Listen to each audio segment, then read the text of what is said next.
Tarot. My name is Ariel, and this is Fire Dragon Friday, where we do our weekly love and romance readings for all 12 of our zodiac signs.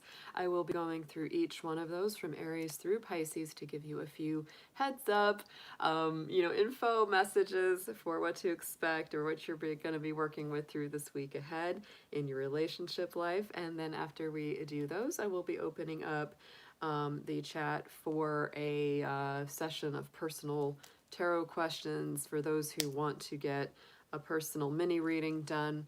That will require a $10 minimum donation, and we will be opening that up afterwards. So today is very special, guys. This is an astrological special day for sure. It is the new moon in Cancer. Yay! Moonchild is here. And it's a perfect day for a moonchild to be in the chat because let me tell you, it is definitely moonerific. Is that a word? It's lunarific. Tonight is actually, we were right on the precipice, and within the next hour, the new moon will officially be with us. We did do a live stream 2 nights ago where I did little mini reads, general reads for all 12 signs for the new moon. That is the new moon in Cancer. So with that introduction, actually, let's go ahead and look at our astrology chart for the evening. Yeah, it is Cancer rising, of course. Look what we have. There is the sun and the moon sitting right next to each other very happily in the sign of Cancer. So we are sitting in that energy right now as we do these readings this evening. So I kind of get this feeling like when I look at, especially with the moon, the moon is in its dignity in the sign of Cancer because that is the natural sign that rules the moon. They kind of go like a hand in a glove. They get along. It's a happy placement for the moon to be. So when you have that, it feels like coming home. It really does. And because the sign of Cancer, that is our 4th sign. It rules that 4th house, universally of the astrological wheel. And the 4th house and the 4th sign, interestingly enough, have a lot to do with those 4 corners. The 4 corners of the home, tradition, stability, roots, soul's origins. It is the mother figure for sure. It's that mothering maternal energy. That's why Cancer folks or people with Cancer influence do tend to be nurturers. They tend to be natural caregivers because they have just an inside scoop immediately on what it takes to make someone feel safe, secure, comforted, all that good energy. So they do usually, not always, but usually they do thrive to a degree in that domestic sphere. I've certainly met my share of Cancers who said, no, I'm not good, not a good cook, or I'm not a good this, not really that domestic, but they were good in other ways. I would say that Cancer is also a very creative sign. It's not something that they always ascribe to Cancer in astrology, but I feel that they are very creative. I've known a lot of Cancer folks that really knew how to, sort of like the Empress card in the tarot, they knew how to birth projects. They knew how to nurture a creative project into being and into fruition and manifestation. So they're very, very good for that. And they have a very interesting sense of humor. Cancers really do. Like, some people might think a Cancer is kind of boring or, just this little homebody, but boy, they got a wicked sense of humor that will pop out for you. So for this evening, and tomorrow, most of the day, we will be in that Cancer moon energy, maybe a very, very homebody kind of energy. And of course, the sun is continuing along in its journey through the sign of Cancer as well. So again, happy birthday to all of my Cancer folks that may be watching. Venus and Mars are still traveling along in the sign of heart-based Leo this week. So, love is a very emotional, it's dramatic, it's colorful. It is creative because Leo is a super creative sign. They're very theatrical. They really love the arts. This is the perfect week if you're in a relationship to, go to a theater show, watch movies together, discuss the arts, right? Do something creative with your partner. That would be an excellent use of that energy. And of course, if you are single, you can do the same stuff. You can still do that kind of stuff that goes along with that beautiful, colorful heart energy of Leo. I would also say that when it comes to love, You know, Venus in Leo really does demand the best from its partners, and so people are not going to get away with treating you poorly. That's a big one with Venus in Leo. It's the king or queen of the jungle, and if somebody's not treating them right in a relationship, they will tend to walk on out of there. This week coming up, we do have a shift of Mercury. Mercury will be moving into the sign of Cancer during this week. And so that shifts our communication from that lighter, more bouncy kind of style of Gemini into a more heart-based, more nostalgic, more sentimental energy. It's really, really strong. You know, we have a lot of Cancer energy coming up. So I really do feel like elements of nostalgia, elements of, sentimentality will be coming up. You may be taking that trip down memory lane quite a bit. So just be patient with that. It's a little bit tough. It's a little bit tough. I would say like last week, I was really very weepy and very emotional with, just memories of my dad, right? Because that's certainly home, family, childhood roots, all of that, and just really missing those good times, right? That's a very normal thing that can come up during Cancer season.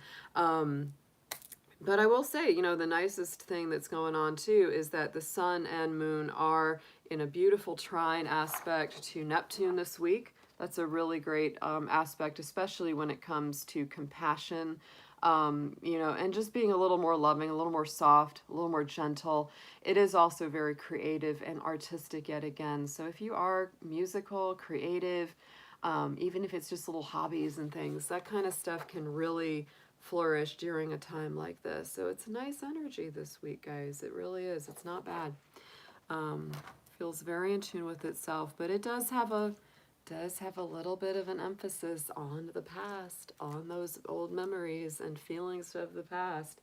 So I'm going to go ahead. We're going to clear the space. I'm going to actually burn a special candle. I'm going to do a little bit of my my new moon, black moon oil on that candle to just bring in the good energies of the new moon. And for those of you who aren't aware, the new moon starts tonight at 9:17 p.m. Eastern Time. And the new moons are a beginning of, projects, a beginning of cycles, a beginning of greater progress going forward.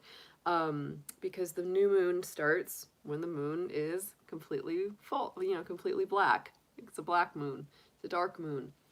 And it kind of gives us a clean slate to work from, because that's the 2-week cycle beginning of the moon beginning to get fuller and fuller as time goes by. And, it brings us better energy, and just simple as that. To me, it brings us a lot of better energy. I'm a big fan of the new moon. I was born in a new moon. I like the way it feels, because when we're in the waning moon, after the full moon hits, it's like everything is getting sleepier. It's getting sleepier. So I'm just going to take some of my black moon oil from Fabulous Forest over at Nui Cobalt Designs. It's a very, very good oil. It smells amazing, I've got to say. And got a little water here. So I'm just going to ask for our blessing from the angels, our ancestors, all of our loving guides, higher beings, ascended masters, to really help us out as we begin this new moon cycle for the next 2 weeks. I ask that we all have greater success, greater progress going forward, things coming out of stagnation, and just getting into a very positive, forward-building movement, especially around those realms and areas of the home, family roots and connections, and building whatever it is that feels like that secure, safe, positive home environment. It's very important during the Cancer energies. So thank you, everyone. Thank you, my guides, and everyone else's guides, for weighing in and being here with us. I'm going to go ahead and light our candle and get that going. Get that candle burning. The fire dragon's got to burn some fire.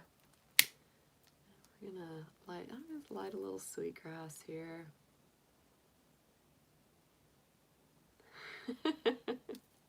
Hey, David, I'm glad you're here. I hope you're doing well. I think all the cardinal signs get a little boost from the Cancer new moon. Capricorn certainly does in the realm of their relationships, for sure, because that highlights our universal relationship house.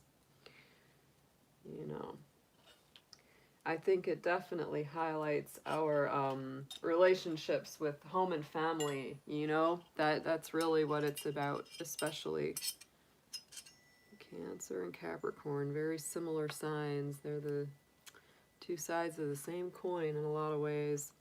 Let's go ahead and do a little bit of sound therapy. We're going to jump right into our readings.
Wow, it feels so good, especially that third eye one.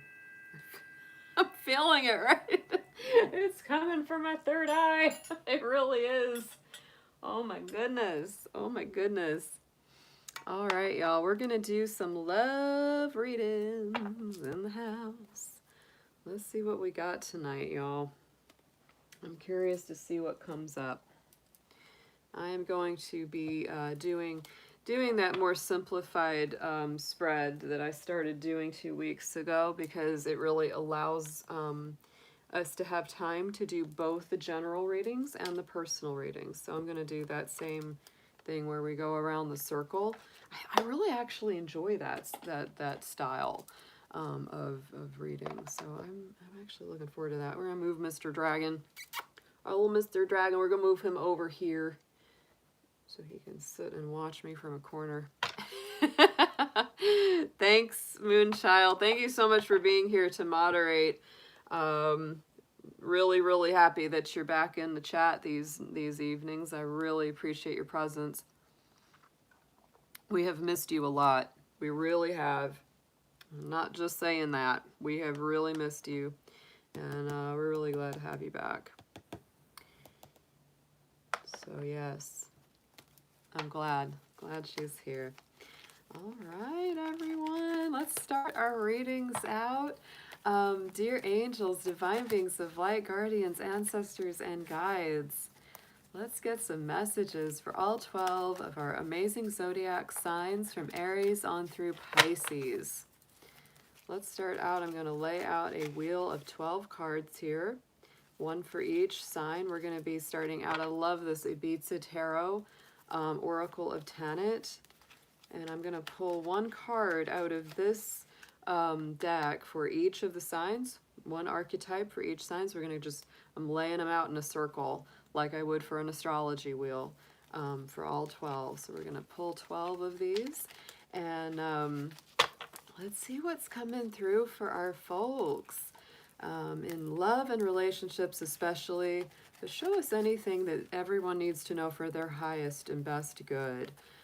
Thank you so much, and please give lots of blessings to us on this new moon cycle for this next 2 weeks especially, where we're really working on prosperity, on growth, on energy building up and getting things going in the direction of manifestation.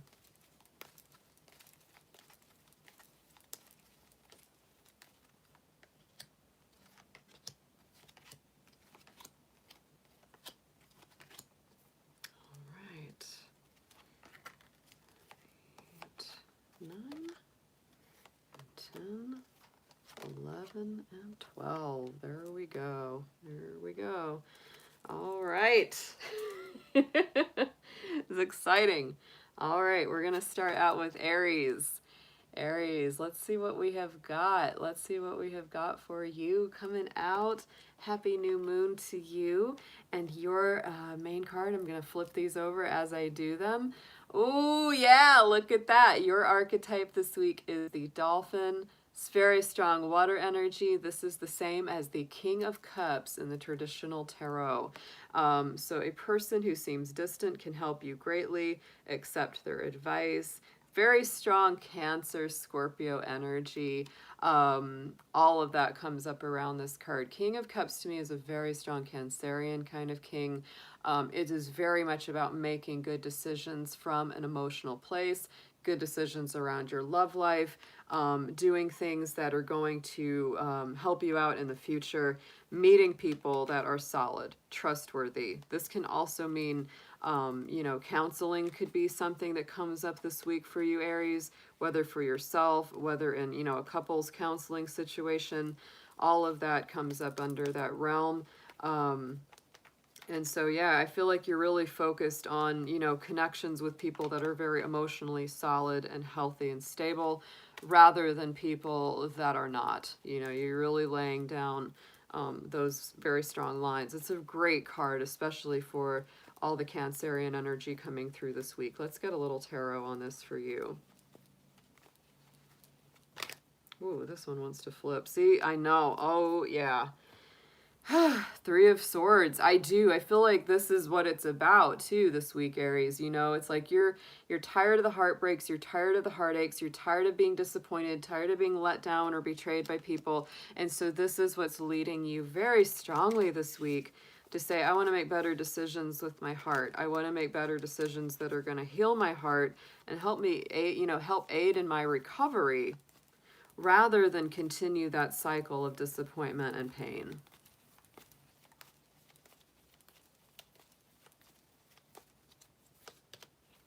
Look at that. See, I'm saying, and I think the sun came up very prominently in your readings 2 days ago, actually. So the sun card to me is what you're going towards. It's like, this is the most positive card in the tarot. So you're leaving behind these old heartaches, that old wounded energy, and really recovering, I think, quite quickly. Aries, you're pretty good at moving things forward quickly, because you are a sign that has an easier time living in the moment than quite a lot of them. It's just the truth. Aries is a sign that lives in the present. They aren't one that tends to dwell too much on the past, unless maybe they have a little Capricorn or Cancer in that chart. You know, they tend to think more like, well, let's keep moving it forward. And I feel like that's what you're doing. It's like, I'm going to make better decisions. I'm coming from that place of the King of Cups. I don't want to hurt no. Don't hurt me no more. It's like, yeah, it's really about that. And so it's like, you know, it's time to go towards the sun. It's time to go towards happiness, optimism, new beginnings, right? New beginnings is a big thing about the sun, coming at things from a more childlike approach, seeing things with fresh new eyes. The sun is technically a Leo card, but certainly feels a little bit Aries as well, because it is the energy of the child, right? It has that childlike innocence about it. Let's get an affirmation for you this week, Aries. And those birds are singing. Yeah, look at this. Inner alchemy. Inner alchemy is achieved when you react to fear with love. Oh! Great reading, Aries. Yes, reacting to fear with love. That's really what it's about. That's an awesome read. Very happy to see that. All right. I love these quick takes. These quick reads can be so powerful. They're simple, but they pack a punch. They really do. All right, Taurus, let's see what we have got coming up for you. Let's see what we've got for our Taurus folks. Let's see what's going on with you this week ahead. And your major card, your archetype for this week for your love readings, ooh, it's the Pirate. The Pirate is coming out as your main card for this week, Taurus. And that is the same as the Tower. It can be shock and surprise due to unexpected events. Face the changes with grace. This is a Mars-ruled card. So it is very much about movement. It's about change. It's about, you know, sometimes, yeah, sometimes surprising or shocking change, but many times it's a change that needed to happen. Always is with the Tower. Absolutely. It's usually things that we already knew needed to happen. Maybe we've been putting it off. Maybe we've been resisting the change. Taurus is not a sign that generally likes change. You know, it's interesting that I think of this because, you know, when I think about radical change and upheavals and divine chaos, I do think about Aquarius. And Aquarius is ruled by Uranus, and Uranus is in the sign of Taurus. It's got about 4 more years in your sign too. So I feel like there's a lot of things that are happening in the life of Taurus to shake it up, change it up, and really get you living your best life, get you living your most authentic life. When it comes to love, yeah, you might be getting some big revelations or surprises in the area of love and relationships. These are general, so whether you're single, coupled, or in separation, that can apply to you. So take that as it resonates. Let's get a couple tarot cards on this to deepen this message.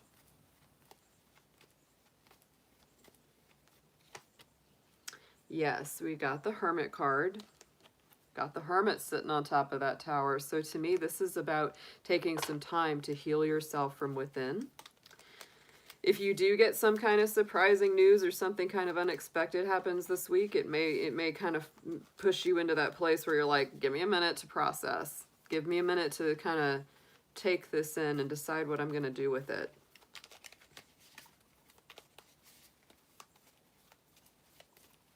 And of course, our Hermit card is very strong Virgo energy. I do think you will act. I do think you will act this week, though, because we do have that Knight of Wands. Knight of Wands moves things forward very quickly. It's Sagittarius energy. You might be dealing with either a Virgo or a Sagittarius, someone like that. You know, you will know the difference. You'll know the difference, Taurus. And, you know, I feel like for some of you, you might be getting some news, and if you don't really like it, you might be moving forward. You might say, or I'm moving on, because of the Knight of Wands, you know. But if you do like the news, it might take you a minute still to kind of, you know, process it, but then things will continue going forward. You know, sometimes the Knight of Wands can be a little bit of a player, especially in those love readings. You know, it can be those kind of types that come in very quickly, bowl you over with a lot of love and charisma, and then they're gone just as fast. I don't necessarily feel that around this reading, but that may come in for some of you, and you've really got to decide if you want to deal with a personality like that, or you might want to be a little more patient, let it play out a little longer so that you know what to do. Let's get an affirmation on this one for Taurus, please.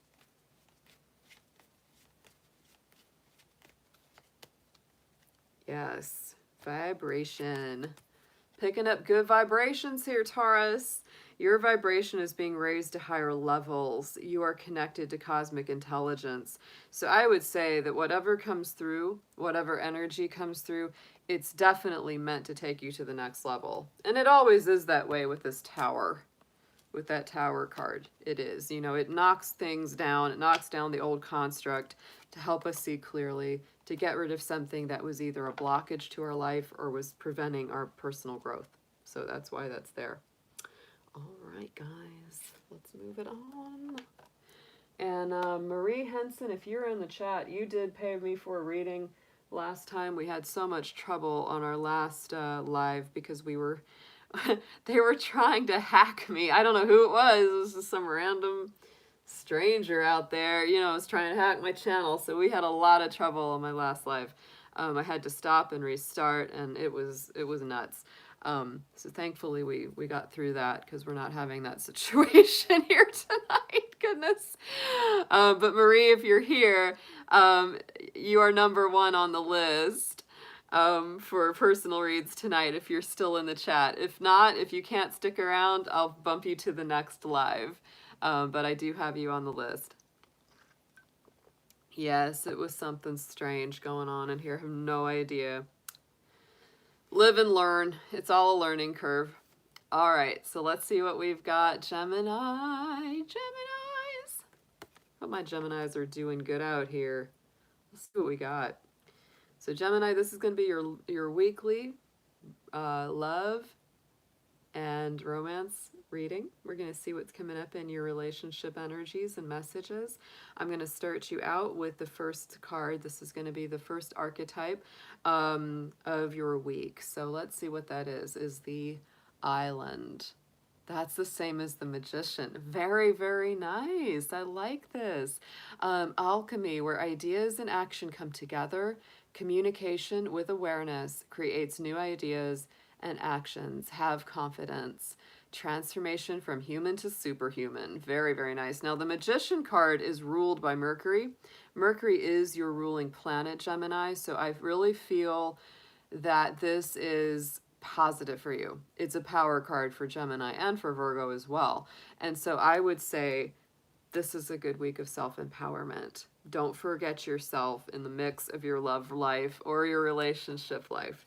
That's a very important message that comes through that. This is also, yes, the Magician, the alchemist. This is somebody that knows how to create something out of almost nothing just by taking your personal gifts, your talents and abilities and putting them all together towards a higher, greater purpose. Let's get some tarot on this.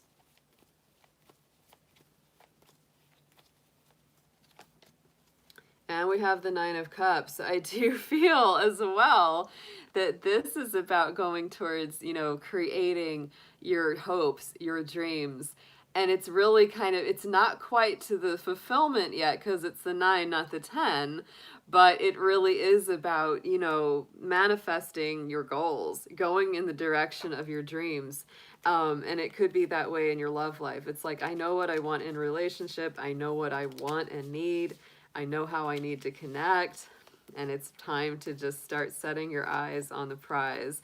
If you haven't gotten there yet, Gemini, if you're single and you're still working on, bringing that good relationship to fruition, don't give up. Don't give up. This is definitely a week where you're working and building and growing those dreams and goals, the things that you would like to see come into your life. Just don't get complacent on it.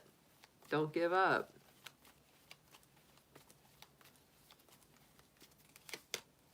Yeah, there it is. See, the Four of Cups. And I feel like it's funny. I said don't get complacent because that's a big card of complacency or, only focusing on one thing or one person. So, Gemini, if you're, kind of in the dating pool and you're, or you're waiting around on somebody that you really like and maybe they keep putting you off, this is a big reminder. Open up your focus. Don't just sit and focus only on one person, especially if they're not giving you what you want and need. Because I feel like very much what you're doing this week is saying, I know what I want. I know what I want to create. And it's time to get going on that. And that might require that you get out from underneath this tree and stop looking only at the things that aren't moving as quickly or in the best direction that you want them to, and look at the gifts that may be coming in. Look at the good offers that you may be missing because you've been so hyper-focused on things only turning out one way, or maybe just getting together with one specific person when there's somebody else that could be even better for you. Kind of going, hey, Gemini, I'm over here. Let's get an affirmation on this for you.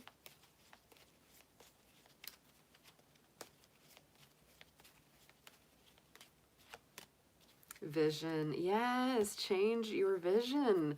Gemini, it is about your perception and what you choose to focus on this week. Trust in your ability to create the vision in your soul. That's so nice. And that is definitely what I feel in this read. It's like, there it is. There's the Magician. That's, has the vision to create something. And what you want to create is greater happiness. What you want to create is going in the direction of those dreams. So absolutely keep your eyes on the prize this week, Gemini. And don't focus on people that are not being fulfilling to you, right? If If somebody keeps saying, yeah, yeah, we're going to get together, we're going to go out, Gemini, and they never call, right? If you're always the one that has to initiate contact. I'm just saying. I'm just saying. All right, let's get into our next sign. Tap these cards a little bit.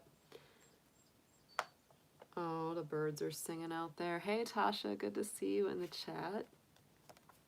We got Cancer in the house. Let's see what Cancer is doing tonight. Happy birthday to all my Cancers. This is your new moon that we're sitting in this evening. Sun and moon both in the sign of Cancer for the night.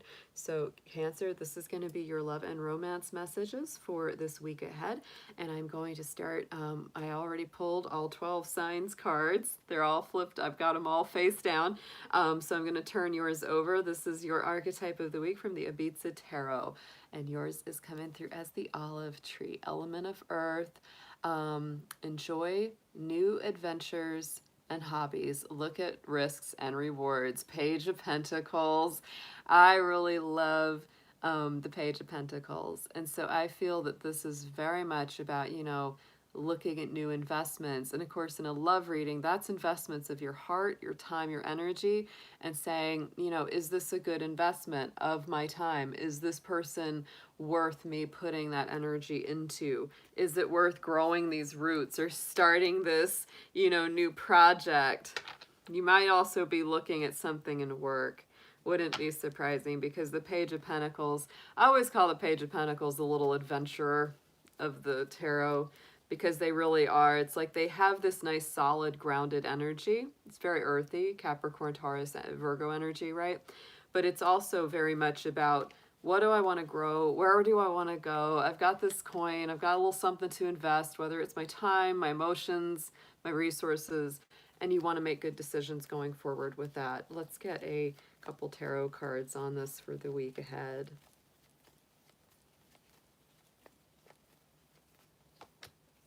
Yeah, look at that with the Eight of Pentacles. You may be very focused on work this week, no doubt, Cancer. That may be affecting your love life, your relationship life, or social life quite a bit, is the fact that you are working a lot. This is beautiful, though. Page of Pentacles with the Eight of Pentacles is a very nice symbiotic relationship where you're really learning and teaching and learning, growing one day at a time. This is really nice, patient energy. You might be dealing with an earth sign, Capricorn, Virgo, Taurus. You might really be either thinking about or working towards something with an earth person. Let's get a clarifier on Eight of Pentacles for Cancer, please.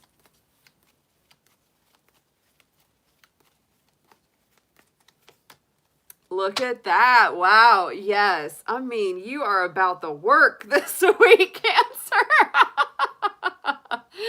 Eight of Pentacles and Seven of Pentacles. Very, very earthy week. If you're not involved with an earth sign, I feel like you're with somebody that has a lot of those qualities. That's, you know, slow and steady wins the race. It takes patience.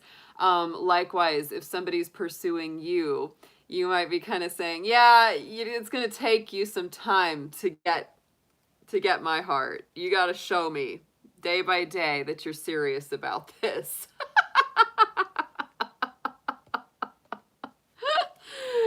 Yeah, because you're working. You're working. You got things to do. You've got projects to initiate. You got things to cultivate. Seven of Pentacles is all about cultivating that garden one step at a time. It does not happen overnight. So I feel like your love life is very much taking on those elements as well, Cancer. It doesn't happen overnight. If you're pursuing someone, you have to be patient and take the proper steps, and vice versa. It goes both ways. Let's get an affirmation on this for you.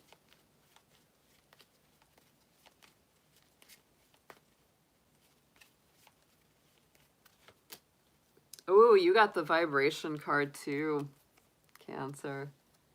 Your vibration is being raised to higher levels. You are connected to cosmic intelligence. And so this may be a very nice energy as well, where I could actually say that, you know, instead of just readily giving your heart or your time to someone, you're kind of making them work for it. Making them work for it a little bit. It's like, you know, don't tell me, show me. Yeah. You might really be feeling that quite a bit this week, Cancer. Very nice read. And thank you so much. I think it was Angela that sent that donation over. I appreciate that so much, sweetheart. It's good to see you. It's good to see you in the chat. All right. Let's jump on into Leo. Let's see how our lions are doing. This is, to me, it's some great times for Leo. Venus and Mars are right in that house. Venus and Mars are in your sign, traveling together. So I feel like, love and charisma and forward movement are very much in your sector, very much affecting your universal first house. Very nice. Very, very nice planetary energies. So Leo, this is going to be your weekly love messages. I already spread out 12 cards for each sign. So let's start out with your main archetype. I've got them all turned face down, so this is a little surprise for me. We have got Podenko. This is the High Priestess. Mind and heart in harmony with intuition. Trust your heart and all will be well. Duality and plurality of creation, and it is ruled by the moon. So the High Priestess is your main archetype card this week, Leo. When it comes to love, I would say it's a really important time to use your intuition. Feel things out. It's not as much of a time for action as it is a time for reflection with that card. You might be really working on some deep things in your heart and your spirit. You got to trust your heart. And Leo, you have a strong heart, so that's always good advice for you. And these reads are for anyone, single, coupled, in separation. These are general. So take that as it resonates to whatever your situation is. But I do feel like you're in a more reflective space this week. Let's get into some tarot on top of this for you.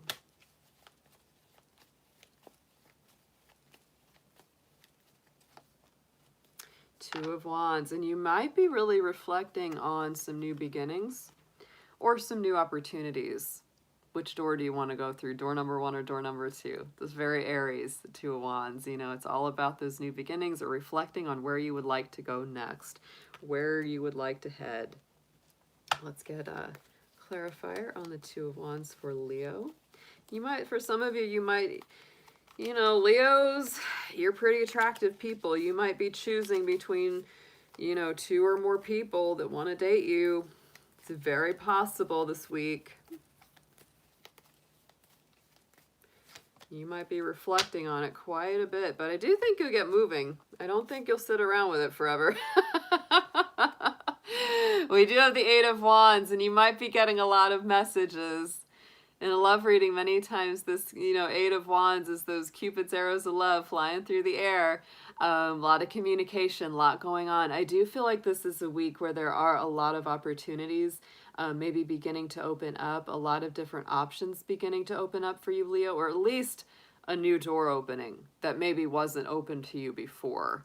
And so that's what has you in this really reflective place where you really have to think it over, mull it over, feel it out, do what's right for you from that intuitive sense, because there may be quite a lot coming your way. Because the Eight of Wands moves it forward real quick. I can't help but sit here looking here. She's standing there with her, in the modern witch, I love it. She's standing there with her cell phone. Your phone could be like beeping all the time. A lot of calls coming through. That's the feeling that it has. And you might have felt like, oh yeah, I'm ready to get all this communication. But then when it actually comes, you're like, oh brother, give me a minute. It's a lot. Let's get an affirmation on this for our lions, please.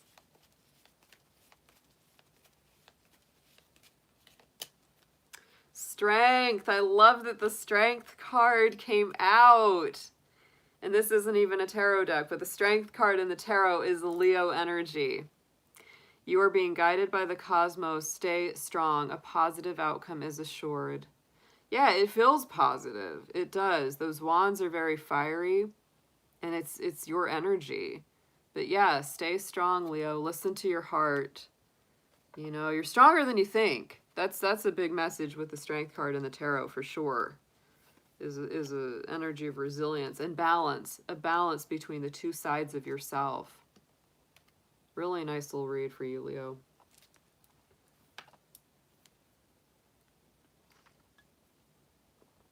Whew. All right, we got Virgo up next. Hello, my Virgos. Hope you all are doing great. Hope my Virgos are well. This is a good time for you guys. You know, the energy of Cancer is in a really nice alignment to you, Virgo. We're coming out of that, Gemini energy. We're finally kind of wrapping up Gemini season as, Mercury moves into Cancer this week. The other thing that I'm going to tell y'all is that's really nice is that this is actually, I believe this is the day that Mercury is back in the same degree that it was in when it went retrograde last month. So it's actually moving out of its shadow point. It came out of retrograde last month on 22nd, but it takes time for it to go back to the same degree it was in when it was retrograde. So now that we're getting out of that, it's going to feel a lot better. It's like the last vestiges of that funky energy are going away. So it's really a good thing, especially for Virgo and Gemini, because you're ruled by Mercury. So this is your weekly love readings, your weekly love messages. We're going to start out, I've laid all the 12 cards for each 12 of the signs out before we started. And so Virgo, I'm flipping this one over. This is your card of the week from the Ibiza Tarot. This is your archetype of the week, and it is the Finca. The same as the Wheel of Fortune. Love to see that. Jupiter energy. Lady Luck appears to those who are prepared. It is time for a new direction. You decide how to create your life. This card is ruled by Jupiter, so it is very much about things coming out of stagnation, things being, expanded upon. Jupiter is a planet of good fortune, expansion, forward movement, greater luck. You may feel like, the wheel is finally starting to move again, and it may be starting up very much this week. Wouldn't surprise me at all. So the other signs that are incorporated into the Wheel of Fortune are going to be our fixed signs: Taurus, Leo, Scorpio, and Aquarius. So very nice. This is the Yod, the creation. Yod meaning finger of God or finger of destiny. You may have a feeling like you're getting pointed in the right direction by something outside of yourself this week. So let's see what we have in your tarot messages.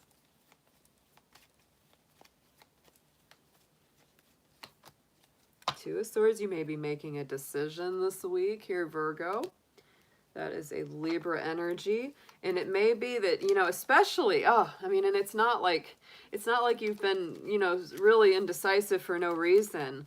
When we're dealing with Mercury retrogrades and shadow points, we're not exactly thinking the most clearly. And I know Virgo is a sign that likes to make good, clear decisions based on all of the info. And so if you have felt, confused, a little bit like not sure which way to go, this could be a week that you're coming out of that indecision and making a choice. And it could be around your love, could be around your relationship life, making those big decisions that you've needed to for a while.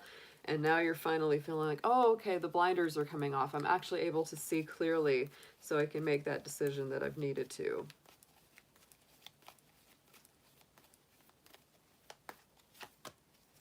And we have the Strength card.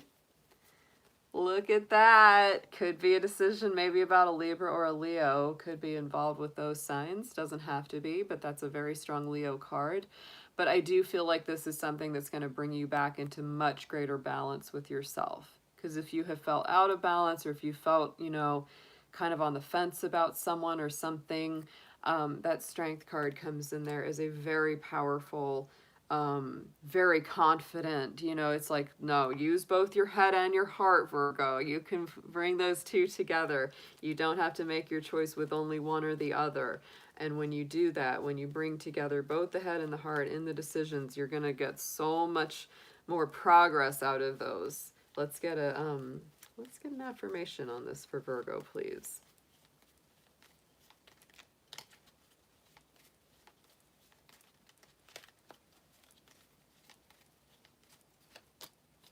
Stillness, I like it. Stillness is your affirmation this week. So reflect on each moment with love, kindness, and compassion, right? So I do feel like when you still your mind, Virgo, that's when you're really able to make your best decisions. And Virgo, I know you have a very active mind. I do know that's a thing for you guys. Um, but when you're able to meditate, when you're able to come into that more expansive worldview and kind of feel out the big picture and not just the teeny weeny little stuff that's too close up, you're going to make a better decision. What's going to work for you best in the long run, in love or in life? That's the way to do it this week.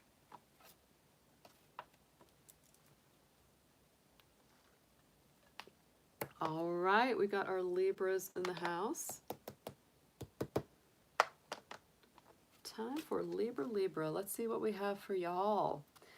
Hope you are doing good, Libra. Definitely the Cancer energy is a little more challenging for my Libras, for sure, because it is a square to your sign. I already laid out all 12 cards, one for each of the zodiacs.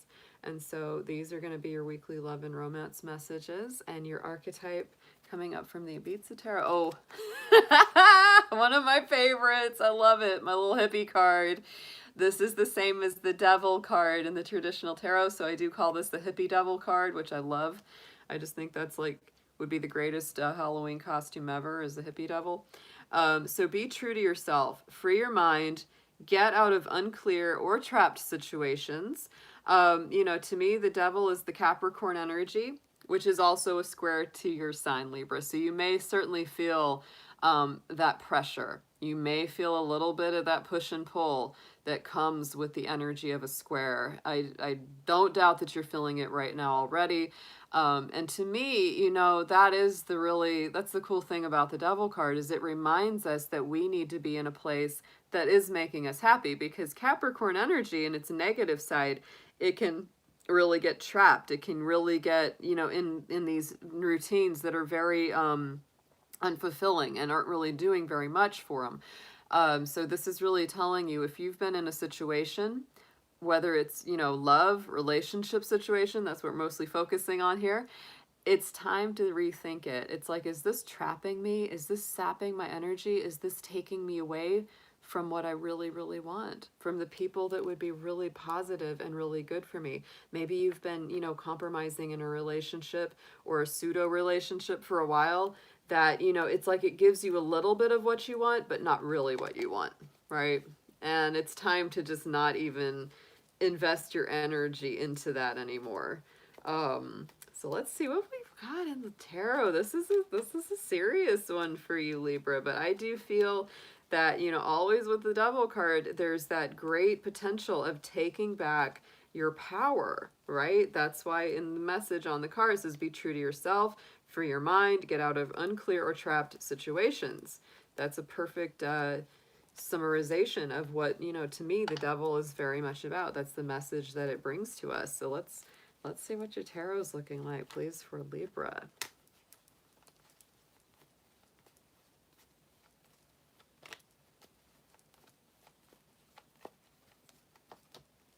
Yes, Queen of Cups. I really do feel, Libra, you're reviewing your emotional boundaries and emotional decisions and how much you give of yourself to others in these personal relationships. Queen of Cups is my Scorpio queen, and Scorpio people, they don't just reveal every single thing to everyone. She is the queen that, that keeps the lid on that cup, because it's really like, are you worthy of gaining deeper access to my heart, to my emotions, to my inner soul?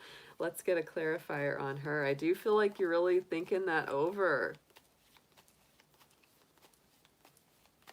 She does lay those very strong, personal boundaries. And so the Emperor card is also coming up here.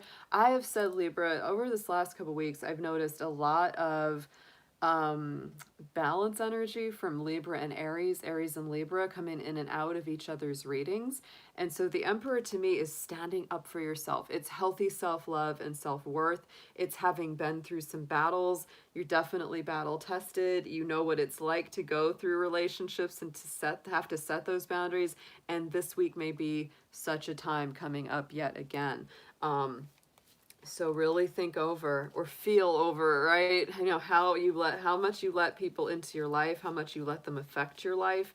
Um, love yourself more. Love yourself more this week. Stand up for yourself and what it is you really, really want in love.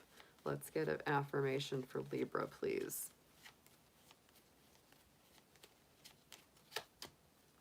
And we have surrender. Yeah, I do feel like, you know, and that's part of the lesson of the Devil card, is to let go of what you no longer need. Surrender your need to control the outcomes.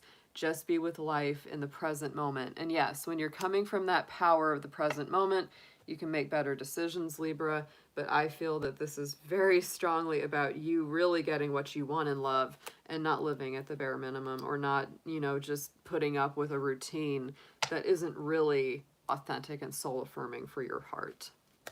Very, very strong read.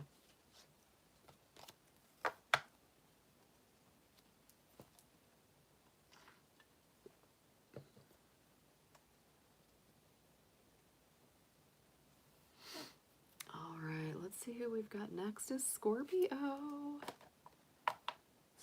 Scorpio babies. I love my Scorpios, and of course this is a good time for them because we are in Cancer season, which is one of your fellow water signs. I feel like this week ahead is very, very positive, very powerful for you. Hey there, Tasha. Thank you for that blessing, sweetheart. Did you want me to put you on the list for a reading? I think I've got two right now. I think I'm going to be doing Marie's reading first. That's going to be because she had a donation in last time. I didn't get to her because of the shenanigans that were going on the channel. But I'll write you down, Tasha, if you're wanting me to pull some cards for you later. Okay, cool. Tasha, get it? Yes. All right. Thank you. All right, got you down. You're number 2 on the dragon list. All right, so Scorpio. Let's get back to the Scorpios.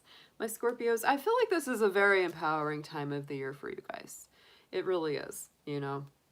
It's not empowering in the same sense of like a fire sign empowerment. You know what I mean? It's that emotional, it's that subtle subconscious psychological empowerment that goes on below the surface, you know, really.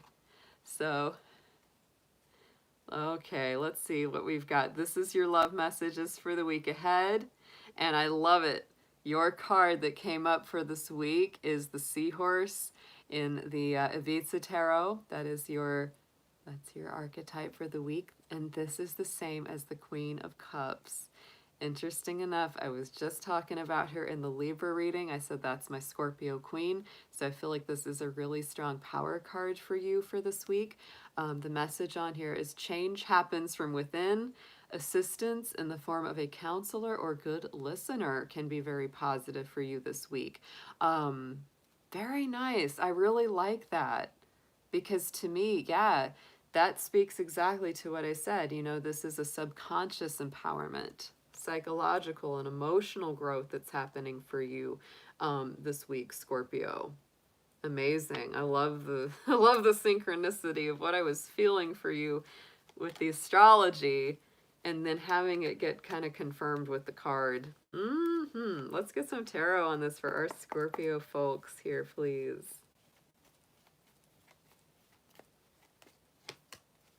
And we have the Strength card. The Strength energy has been popping up a lot tonight.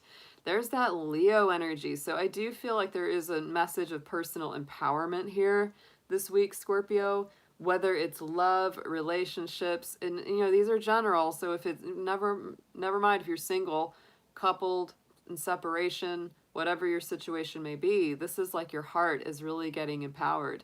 And I feel like you're making those decisions both with the head and with the heart. The Strength card is a really powerful symbology, because to me, you know, the woman, or sometimes it's like an angel, you know, in that card, she's the symbol of our inner spirit. And the lion is the symbol of our physical manifestation, you know, the physical thing, the body that their spirit inhabits, you know, on the earth walk.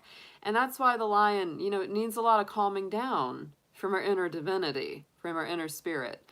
You know, because we get jealous, we get angry, we get upset, we get scared, we have all these emotions that come up. We're a little roaring lion. And our inner spirit is always saying, Lion, it's going to be okay. Calm down. It's all right. So it really is. It's working with both sides of ourself. And I feel like Scorpio, you're a sign that works with both sides of yourself all the time. So I do feel like this is a powerful week for you. Self-empowering. You'll be learning to understand yourself better than ever. Counseling is never a bad idea. Scorpio gets a lot out of counseling. They get a lot out of emotional assistance. They just do. They're a psychological sign.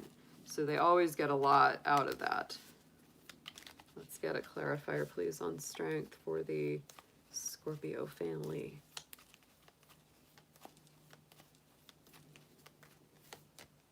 And the Empress. Look at that. Very, very nice. Very, very nice cards this week. Queen of Cups is your main energy. Strength card clarified by the Empress. So yes, absolutely recreating yourself from the inside out.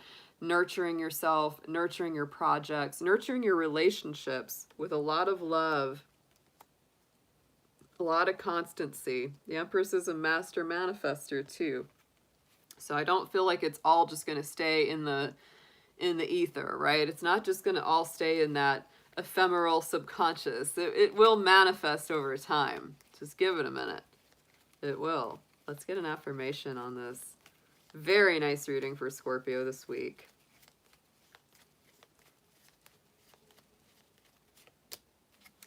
Wisdom. Yes, there it is. There's wisdom coming through. When the head and the heart communicate together, that's where wisdom comes from.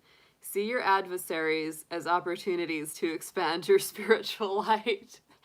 So Scorpio, if you're in a tussle with your honey, like if you're having like some active arguments or conflicts in your relationship life,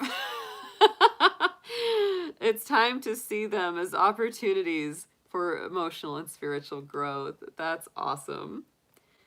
Oh, is it Tortuga's birthday? Happy birthday, little Cancer crab. You really are a little tortoise. You got a little shell and everything. Oh my goodness. Having your birthday in the new moon. That's good. Okay, Marie. Thank you for that. I'll put you down on the list. I got you as number 3.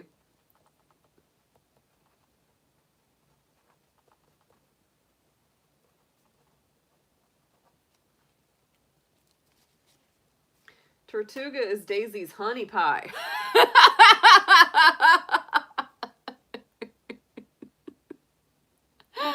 Hey Susan, happy birthday. We got a lot of birthdays in the chat tonight. Check that out. Very nice. Yeah. That's awesome. That's awesome, y'all.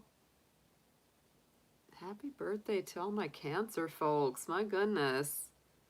Everyone's popping through with their birthdays. Yeah, he's definitely part of the Dragon fam.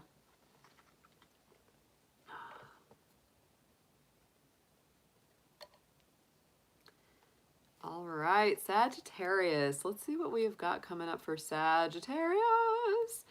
Oh, my Saggies. I hope you are doing great. This is definitely interesting time of the year. Cancer is an odd sign, for Sagittarius, but we do have some really good energy from Mars and Venus and Leo for you this week. Very, very nice. So that is coming through. So these are going to be your weekly love and relationship messages here, Sagittarius. I went ahead and laid out all 12 cards from the Ibiza Tarot, one for each sign. And so we're going to flip that one over and see what's coming through for you. That is going to... Oh, look at that. Look at that. That's perfect for you. The tourist. There it is. Sagittarius with the backpack, traveling around, seeing the sights. This is the same as the Hanged Man in the traditional tarot. Change through breaking old patterns and thinking things through carefully. Wisdom and purpose, definitely ruled by the planet Neptune. You know, that hanged man energy is very powerful and it's very important. You might feel like you're going through a little bit of a challenge or a trial this week in your love life, Sagittarius. Could be very possible. You might feel like you're a little bit in limbo. You might be in that place where you're waiting to hear back from someone or you're waiting to have those important conversations. You may feel like maybe I've been seeing somebody for a little while, but I'm not really sure, like if it's on or if it's not, or are we together?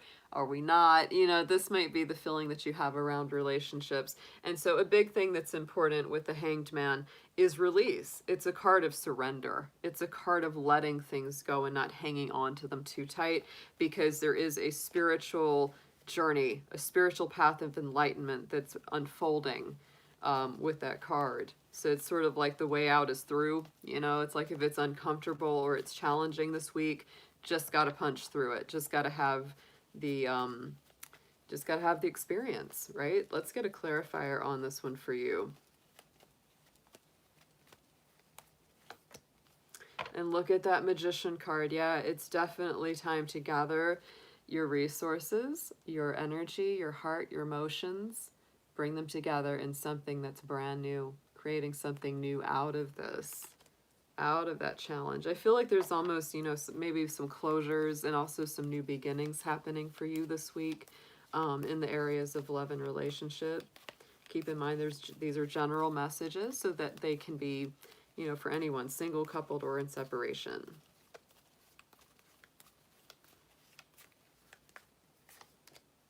Yeah, and Three of Wands. Don't be too aggressive. That's a big one. You know, and that's definitely something I would bring through with that Hanged Man card. The Three of Wands says that which is meant to be yours will return to you. The ones that are supposed to be in our life are going to be in our life, Sagittarius. So if you've been kind of worried or you're kind of confused emotionally, or it feels like things are literally upside down this week and you're kind of like, what's the answer? You know, you might be really saying, you know, I want to know, I need to know what's going on. You got to surrender that need. Focus on yourself. Focus on creating the things that you want to see in your life and let things come to you. Don't chase them down. I know that's a little hard. Sagittarius likes to go chasing things down. They really do. They like to go pursue things. But this is a week where you really need to let people and circumstances come to you rather than chasing them down. It's a nice message. It's very clear. Even though you might not feel like it's very clear this week. You might feel like it's really fuzzy-wuzzy. Let's get an affirmation on this for Saggy.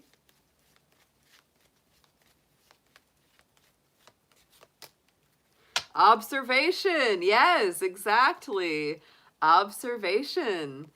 Expand your consciousness by observing the divine matrix of life. Yes, this is definitely more of a week to observe, to grow from within, to release that which is not yours. But remember, if it's meant to be yours, it will come back. It will return. There's no keeping it from you.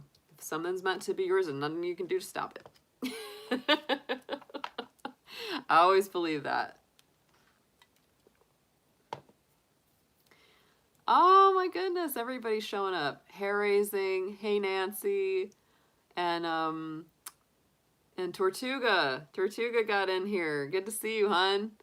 Happy birthday.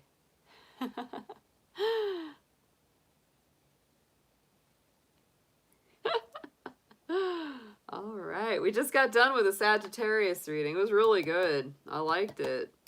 It's some good cards coming out.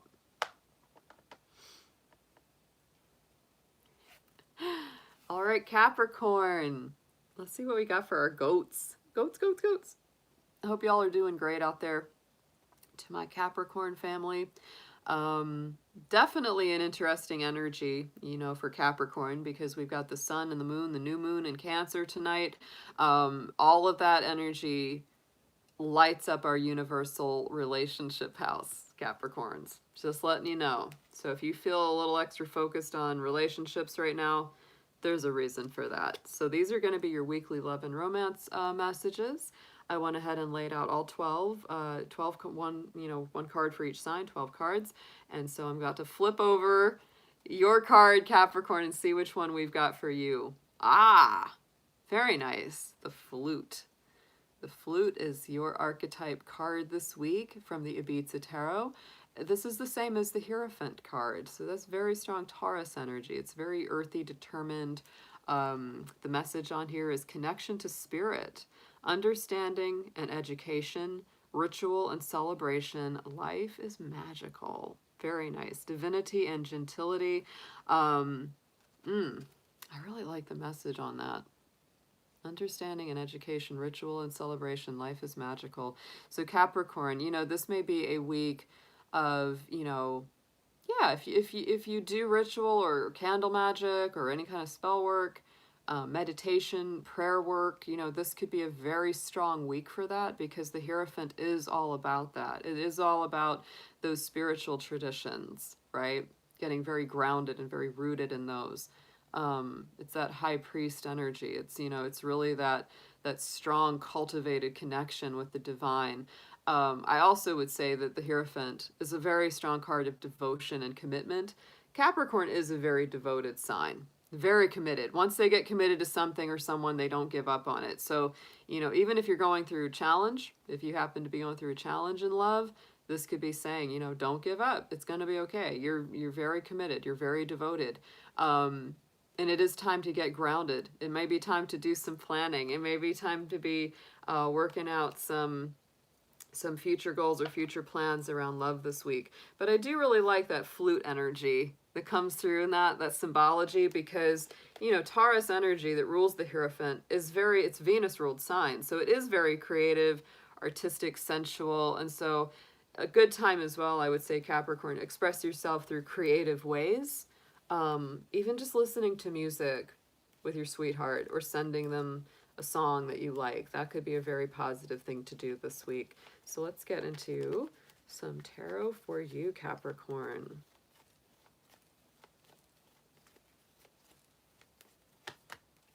Nine of Cups, yes. Working on what you want, working on what you would like to see coming into the future, because the Nine of Cups is about working towards your wishes and your dreams. You haven't completely got there yet, because it's the Ten of Cups is the next step, but the Nine of Cups is getting there. So Capricorn, I would say this is also a week. Don't take anything for granted. Don't just sit there and be apathetic or complacent about your love life. Work at it, cultivate it. You're going in a good direction here. So don't give up. Let's see what we have clarifying our Nine of Cups for the goats.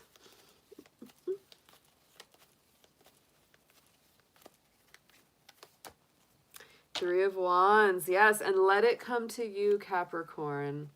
Do the work that you need to do, and I believe that things will come together, right? It's like there's going to be a return on your energy. The work and the effort and the emotion and the love that you put in with the Three of Wands, it definitely returns to you. It doesn't just stay in one place. Let's get a affirmation on this. Or, for my single Capricorns, you might have your eye on someone and you've been maybe working at, attracting them or bringing them into your life. My feeling is don't chase them too hard, because, again, Three of Wands is letting those ships come to you, not chasing them down. Sagittarius had the same card. I can tell you the same thing. What's meant to be yours will come to you, Capricorn. You don't have to chase it down too hard. Let's get this affirmation. Let's see what we got for you.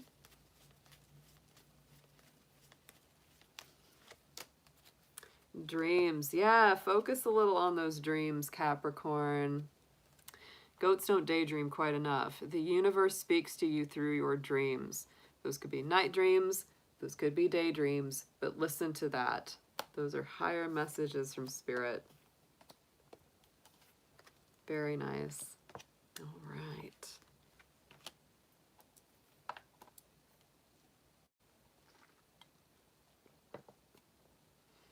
Aquarius. Let's see what we got for Aquarius coming through.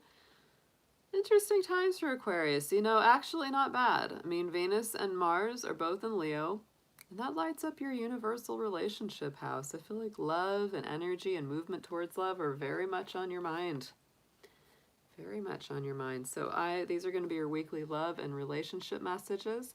I pulled one card for each of our zodiac signs from the Ibiza Tarot at the beginning of the session. So I'm going to go ahead and flip that up. Let's see what we have got for you is the carob tree. That is your archetype for the week. And that is the same as the world card. Oh, Aquarius. Very, very nice. To me, that's like full circle awareness and understanding, an open mind, realization that other points of view can be valid, a feeling of completeness, divine peace, ruled by Saturn. Ruled by Saturn, and this is the last card in the major arcana of the tarot, so I really feel like there's some kind of completion. There is a Capricorn energy to this card for sure because it's ruled by Saturn, but the goodie for you there, Aquarius, is that, Aquarius used to be ruled by Saturn as well, so it really does include your sign in it too. I really feel this is a power card for both Capricorn and Aquarius. Also, all of the fixed signs, including yours, are represented in this card. You may feel like some things are really completing. Some old doors being closed, some new doors being open.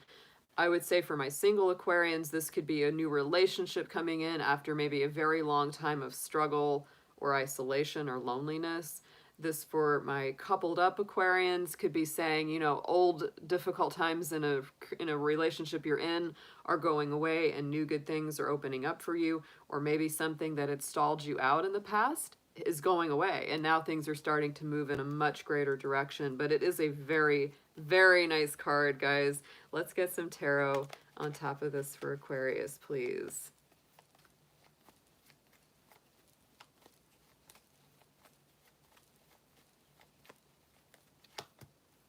Seven of Cups, and I feel like this opens up a lot of options. You might be really kind of investigating something this week, either on your own or with your honey pie. You might be kind of saying, well, we have all these different options. Which one do you want to take? Let's investigate a little bit deeper and a little bit further to make the right choice.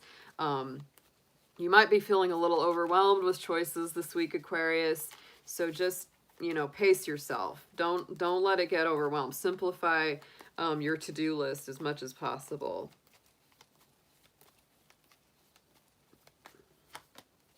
And the Six of Cups. Aww. There's that sentimentality.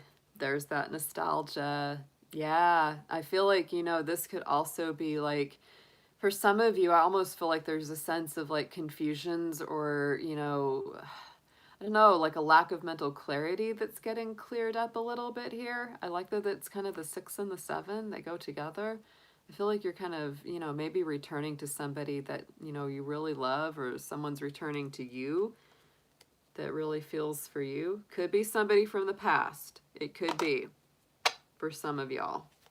Or it could be, maybe if you're in a separated relationship situation or long distance relationship, it's like finally making plans to get to see each other again kind of thing. Let's get an affirmation on this. It's a nice feeling though.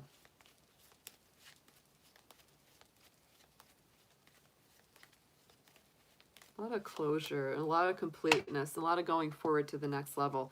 And your key affirmation is channel. You are a channel through which healing energy reaches the world. Wow. So I feel like, the way that this feels, it talks about the world, reaching the world at large, and you had the world card as your main card. And the Six of Cups, to me, that's a healing card. It's healing, relationships from the past, healing the inner child, that can sometimes be such a key factor into why we might have difficulties in our current relationships. This is about healing, letting the universe channel that healing energy through you and, for yourself and to others as well, because that's Aquarius. They don't just keep the healing for themselves. They give it out to everyone else too. Very nice read.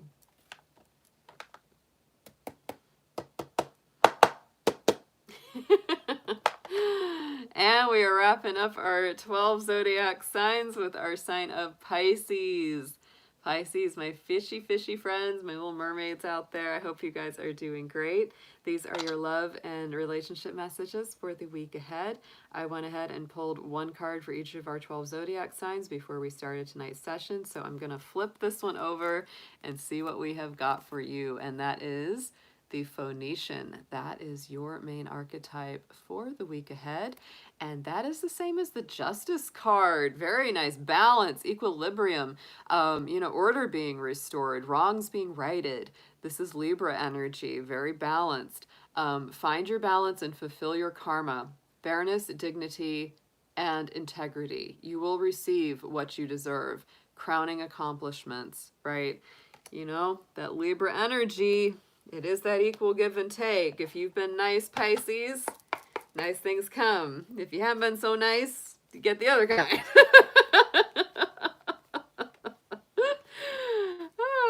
For some of you as well, this is great news in relationships. You're very, very focused on your partnerships and your connections because Libra energy does rule marriages and relationships and those one-on-one interactions we have with each other, right? So this could be really taking a relationship to the next level as well this week. Let's get some tarot to deepen this message.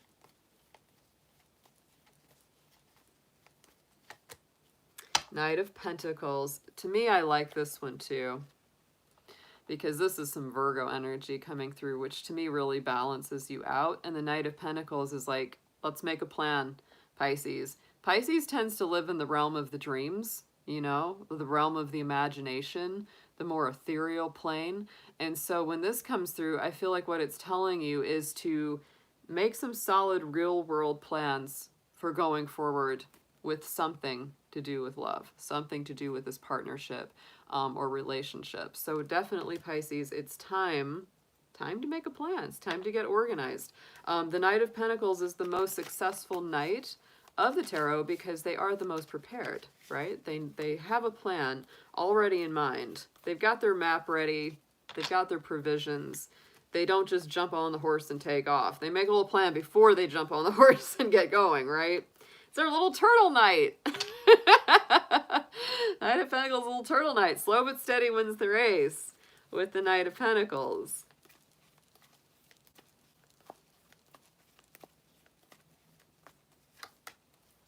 And the Death card, y'all. So Scorpio energy in the house. So going forward to, I think, a new transition. You might be making some very clear plans about literally a death cycle in your life. This could be really bringing some balance back, especially if you've been living out of balance for a while, Pisces, and you might be saying, you know what, I know I've needed to let go of some old energy of maybe an ex or something, an old living situation, something that I've needed to really transition out of and transform from. And so this is moving you towards that. Look and notice how they're both on the horse too. This is movement this week. Might be slow and steady movement. It might be very deeply psychological and emotionally healing and transformative because the Death card usually is. You might have to face down some old fears. You might have to face down some things that you don't necessarily want to, but you need to, because it's time to release them. The Death card brings those transformations that lead to happier new beginnings. That's why he carries in his hand, that flag with the white flower of innocence and rebirth, right? Because that's really what death and transition brings. Brings a chance of a new beginning. So Pisces, this is a powerful week ahead. Let's see what we've got for an affirmation for you.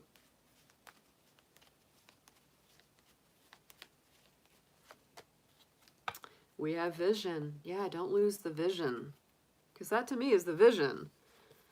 And the vision in the distance of the Death card is the sun rising up. So trust in your ability to create the vision in your soul. Oh, I love that for Pisces, because Pisces, like I said, you have great imagination. You have great, spiritual vision. And what it's all about, the magic for Pisces is manifesting that vision into the material world. So that's a strong week of doing just that. Very nice reads, guys. These were beautiful.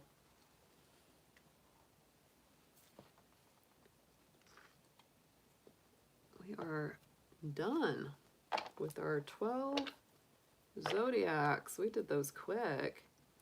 All right, guys, I'm going to take a real quick break, and I will come back. We have, right now I have 3 people down for personal readings. I will be opening up the chat now for that. Those are a $10 minimum donation. You can do that either through the super chat option on YouTube, or you can go into my description box just below this video. I do have a PayPal me link that you can donate through as well if you don't want to use the YouTube option. And I can do those as soon as I get back. These are just going to be like a 1-question reading. And yeah, so let's go ahead, and I'm just going to take a quick break, and we'll start with your personal questions.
All right, guys.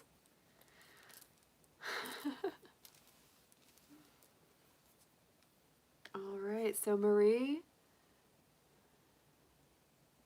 I've got you down as number 1 on the list for tonight.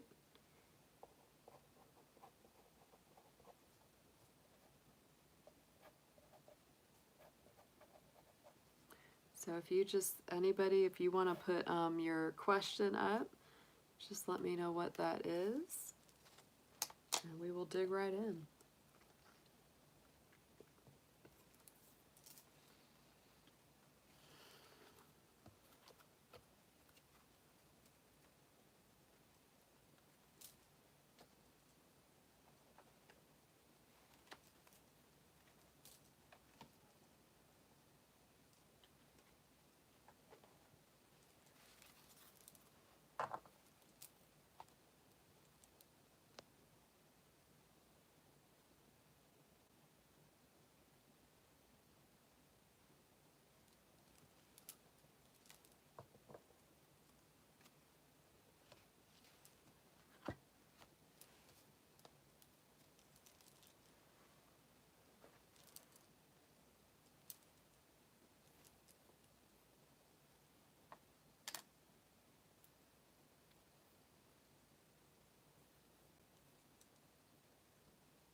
Your Cancer neighbor been asking you out way over a year, and you still haven't said yes?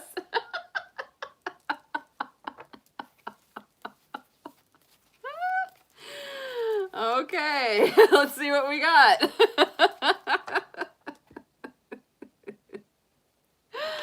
Oh my goodness. That's funny. My, just true story. My dad had to ask my mom out 5 times before she said yes. And look at that. They were married. They were together for 50 years before he died. They had definitely a successful marriage. So there you go. Sometimes that persistence pays off.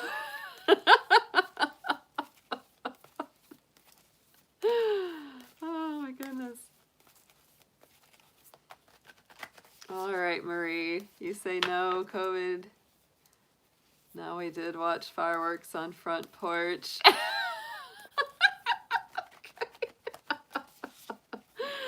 Dear angels, divine beings of light, guardians, ancestors, please let's see what we have for Marie Henson in this relationship question. Her and her Cancerian neighbor. Please show me whatever messages she needs for her highest good. Thank you.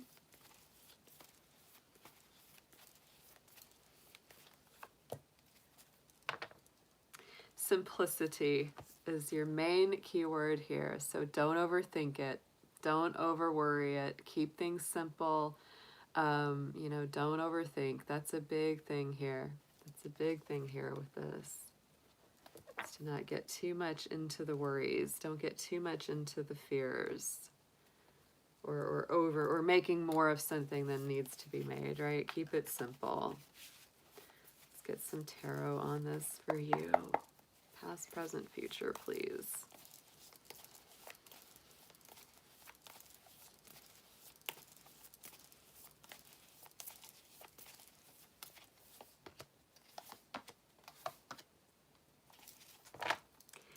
I feel like it's very interesting the way that this is laid out. Because intuitively it feels like it should be back for the other way, but let me start it out. Immediate past is the Six of Wands. There's your fireworks. So maybe that was that, right? There's your little fireworks card. No doubt. That could have been the final success. It was like, oh, finally we're sitting here. Finally we're doing something together. But that is, it's a victory, success, it's a happy feeling. It's a very nice card. It's clarity, right? Maybe after some confusion. And there's our Empress card sitting right on top of it. So that's a happy manifestation to me. This is like Venus energy. Venus energy. Taurus and Libra energy there on that card. So it is. It's about manifestation. It's about loving connections. It's about bringing something into the real world. So that's kind of funny that you literally said you hung out watching fireworks, because that's kind of what that looks like to me. Right in the center, in the present moment, we do have the Ace of Pentacles. The Ace of Pentacles is a beautiful card of manifestation, abundance, good fortune, real world opportunities opening up, the universe giving you a tangible gift.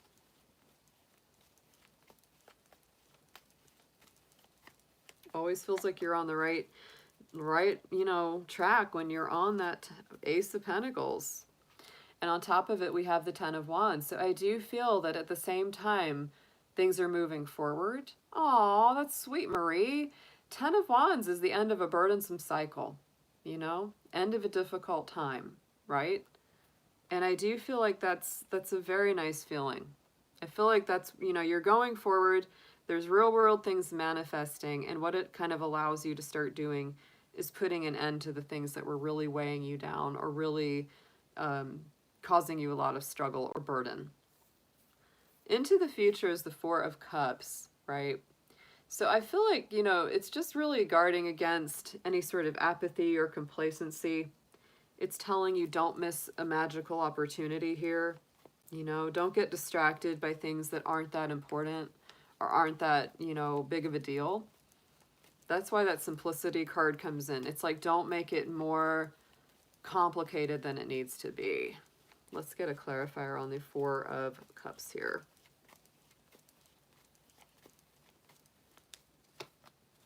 Look at that, the Star. I mean, these are great cards. This is like hopes, dreams, wishes, chance of, dreams to come true. Don't miss that. Don't miss that opportunity there. I feel like, you know, it's like one of those things where even if every little teeny weeny thing isn't perfect, it's still just like, it's still really darn good, and you shouldn't miss that opportunity. Let's get some advice on this. It's really nice cards. Really nice.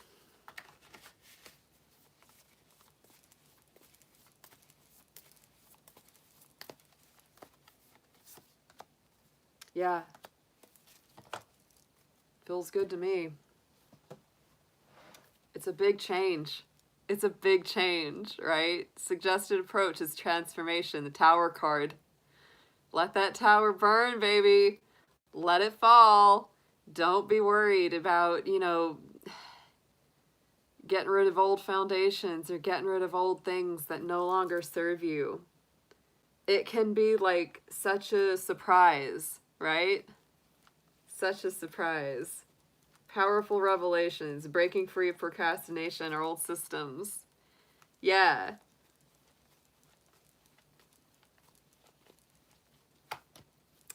And Queen of Wands. So I feel like, you know, this is really saying, don't be afraid to let go of the old constructs here.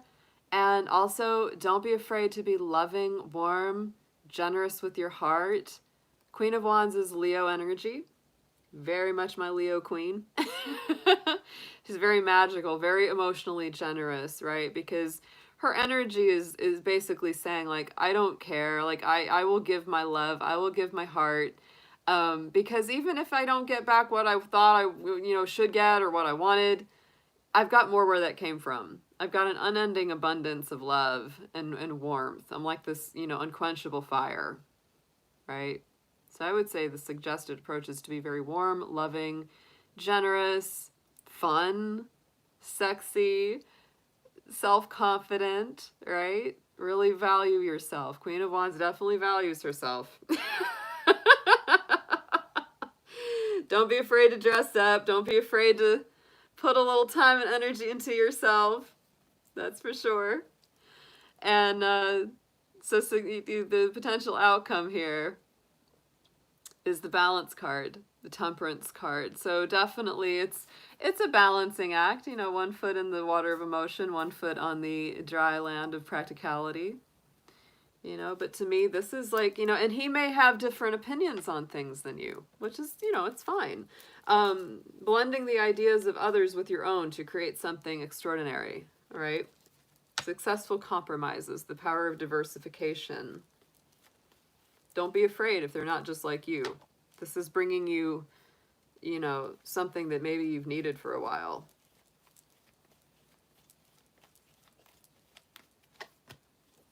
Four of Wands, babe. Very nice. Soulmate twin flame card. And if he's a Cancer, he certainly cares about home roots. Cancers always care about the home and the family roots, having a good place to be, safe, stable, good foundations under them. They're very, very focused on that. But that's a powerful card. That's a happy homecoming celebration. Yeah, Knight of Cups. There it is. There's those emotional love offers. Get ready to be asked out. Get ready to be asked out. That's all I can say. You might be a little careful. You might be feeling a little cautious. There's that Four of Pentacles. I think you will be doing a little bit of that back and forth in yourself. You're going to be going, I don't know. Like, because the Queen of Wands, to me, she's very open. She's very open emotionally. She's very loving, very demonstrative. You know, she's definitely the hearts and flowers kind of girl. It's like those real traditional romantic gestures. You know, Four of Pentacles, this is that energy of I'm afraid of getting taken advantage of, so I'm going to be really, really careful. Look at that, see? Sunflowers. Saying. Oh my gosh. If a Cancer cooks for you, they really like you. Cancer cooks for you, they like you. That's sweet. I like this energy, Marie. I don't get a bad feeling about this one at all. I know, babe. Oh, yeah, I can tell. I can tell. But at the same time, I feel like It's that fear versus love thing, right? And it's okay if you take it slow. You don't have to rush. You don't have to rush. Cancer men are super old-fashioned. Like, they're real traditional. You know. They're not going to push you faster than you want to move. But if you've been making way for 2 years, he might be like, well, come on, girl. What are we? Finally. Again, I'm just going to say, my mom didn't go out with my dad till he asked her out 5 times. So she was picky too, you know? It's all right. It's all right.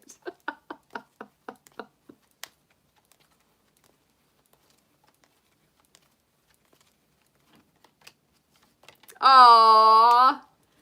Look at that. So sweet. Look at these cards. There it is. Worth waiting for. Divine timing is at work in your love life. But there is chemistry here. There is a strong magnetic attraction. Yep. And getting to know each other. There we go. As you reveal your innermost selves to each other, the bond deepens. So yeah. Well, he's been waiting for you a minute. But Cancers are old-fashioned. They, you know, yeah. Those are great. Those are great cards, Marie. I feel very good about this right now. So take it simple, one day at a time. Move at the pace you're comfortable with. But remember, you do definitely have the choice, I think, between these two energies. Queen of Wands, which is very warm, emotionally generous and open, and the Four of Pentacles, which is very careful about like how much they give of their heart and how quick. Hey Sharon, good to see you, sweetie. Hope you're doing good. Hello, Nasty. David, you're so funny. Hello, Nasty. Good reading, Marie. Yeah. Aww. You've been in his heart for a minute, I think.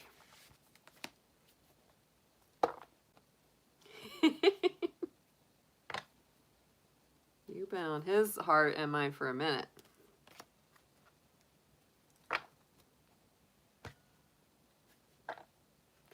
Once a Cancer guy is like interested, you can't get rid of him. Not easily.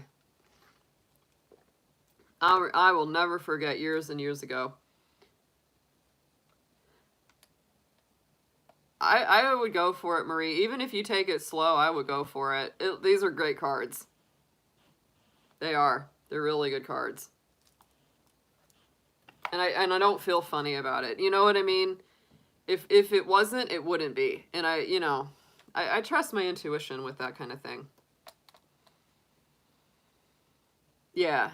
Cancer men can be really great. Lisa's coming the weekend. Y'all should meet. I would love to, Sharon. Definitely. I would love to do like a little collab live stream with her. Yeah, I mean, you can take it slow, Marie, but I wouldn't miss that opportunity. No way. He lives right next to you. It's like that's why the Ace of Pentacles, I said, it's like the universe is kind of giving you a gift. It's like, here, take it. Take it.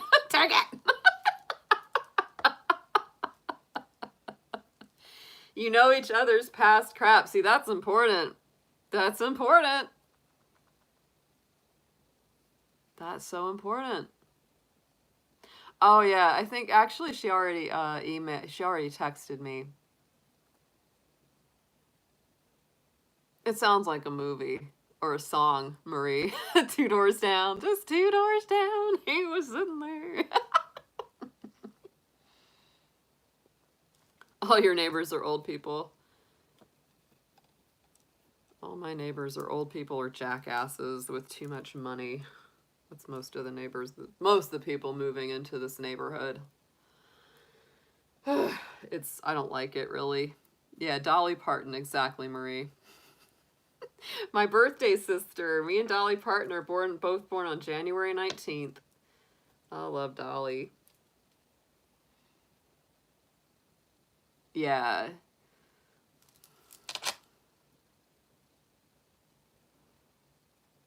Unfortunately, most of the people that we have, like the cool people in this neighborhood, are older people that are probably not going to live that much longer with the older houses. And then we've got all these dumb, like, new, people with too much more money than sense. And they come in and they buy the old houses and knock them down and build their McMansions. And it just, ugh, I don't like that.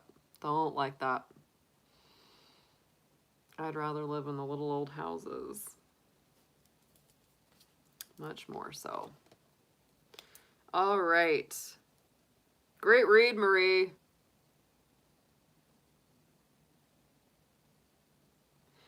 What's old? I'm saying like 80s and 90s years old. Like, I mean, getting to the end of life old. A lot of the folks here. We have some real aged people. Our neighbor across the street actually just passed away not that long after my dad. Yeah. Some of them are like in their 80s and 90s. They're up there. Yeah. My mom is 80, but she's a very youthful 80. She don't look like the rest of them. My mom looks more like she's 60. She really does. She looks much younger and acts much younger than her age. Um, you know, but no, there's some definite people around here that are very, like, I mean, they're old and kind of frail. Like, they're very much their age. You can tell. You can tell. They're getting to the end of the road, and I hate it because like those are the cooler people in the neighborhood, are the older folks. Those are the ones that are really kind.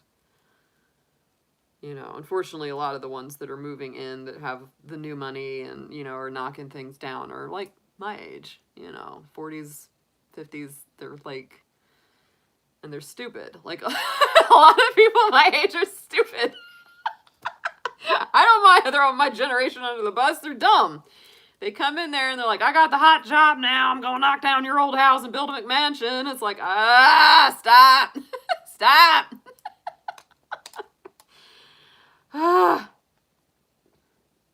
I was born old. Capricorns are little old people at an early age. We get younger as we get older. Our mentality and our attitude and even our physical energy, we actually get more youthful with time. When we're chronologically young, we're like little grumpy people.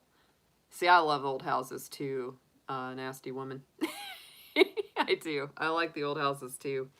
They make me feel cozy. Like, I don't like exactly. I hope they save the wood, Marie. Do you know that the house that I grew up in, that I lived in for almost 24 years before I moved out of it, my family's house, yeah, was made of cedar wood. Cedar wood house. And yes, they knocked it down after we moved out of it. Yeah. Oh, very. You can't build a cedar wood house anymore. Yeah. Nah, and I was born old. Capricorns are born old. It's just the way we are. Pisces, it's interesting how Pisces ages. They're so, like, because Pisces is, like, they're so eternal. Like, Pisces is born with 1 foot on, the earth plane and 1 foot on the spirit plane. I mean, they're, like, the last sign. They're the sign that represents old age and death, like, crossing over. So, I feel like Pisces are always a little otherworldly. They're not all the way here, right? That's why they're not, a lot of the time, Pisces is not always that invested in the material world because they realize that it's like, it's that old gospel song. This world is not my home. I'm just a passing through.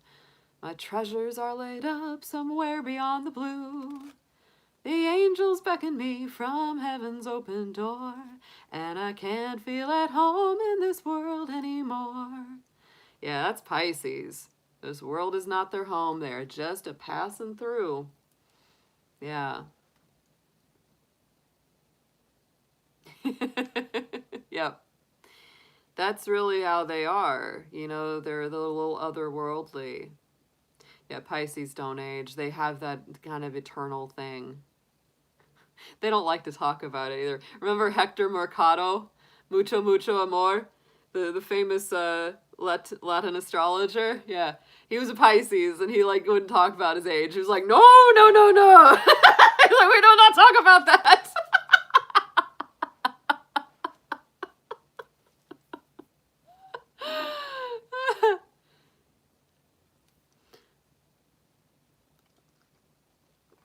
Pisces is glamorous. They always seem to, no matter their age, they're kind of glamorous. Yeah. Yeah. Yeah. But as far as like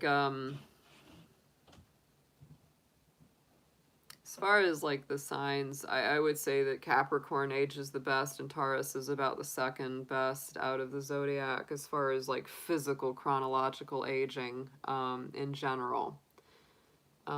It's the Saturn effect. Capricorns get beat up by Saturn. That's one of the little gifts he gives us. It's like, all right, I'm going to beat the snot out of you, but you're going to look good as you get older. It's like, oh, thanks. Thanks, I guess.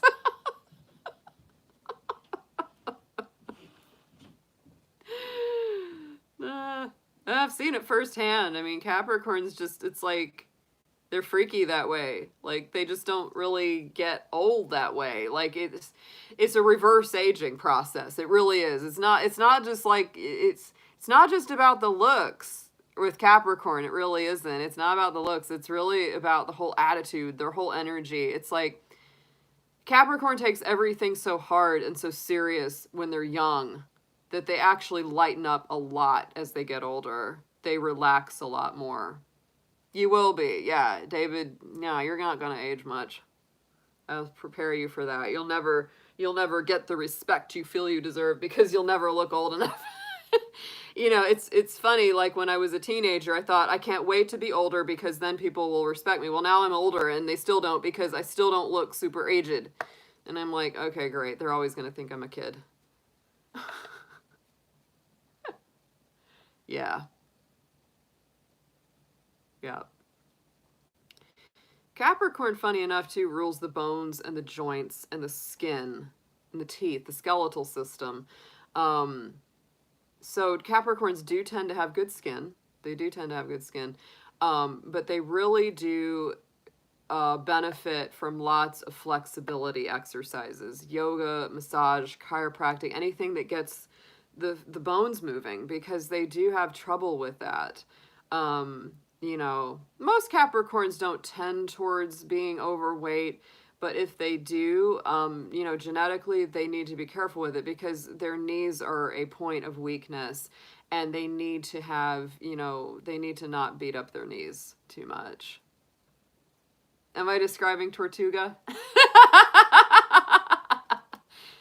Why can't you stretch, David? Give me a break. You can stretch, goat. Don't even start with me.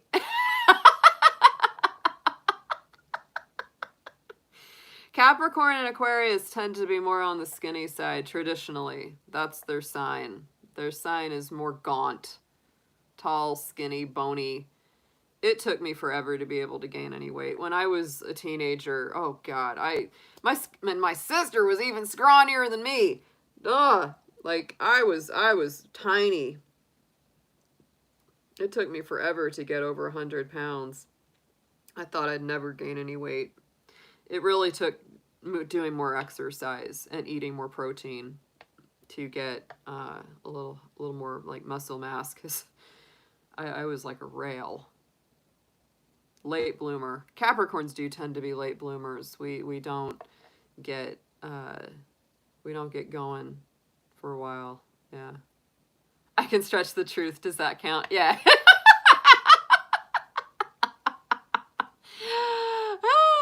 I started doing yoga when I lived in Oregon. Gosh, that's been a while now. And it really helped. It really, really helped. It helped a lot for, you know, just my flexibility and everything. It definitely increased flexibility. Yeah, you have, David, you have a very typical, like, Capricorn Aquarius body type. Tall, skinny. Yeah. Cancer body types, especially for Cancer risings, I would say you would see that even more with the rising signs, because the rising sign is very much how you look and how you appear to other people. Um, it really depends. It depends. Cancers can struggle with weight simply because they comfort eat sometimes, right? They eat their feelings. That's a really typical thing that Cancers will do. Taurus as well. Taurus, Libra, Cancer, I would say, are some of the signs that struggle the most with weight gain or eating their feelings or things like that. You know, that's a real thing for them. Cancer rules the breast. Not to get like, but many times they do have a very nice chest. Cancer women have a nice chest, or the Cancer men have nice, you know, biceps, you know. Um, Cancer women tend to be very beautiful, in my opinion. They have those luminous, like, you know, they're ruled by the moon. They have that lunar, like, magic kind of moon maiden, moon woman quality. It's a thing. It's, yeah, they're kind of luminous. Um,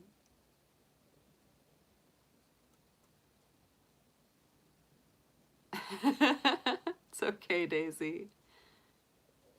Yeah, Libra risings tend to look really nice.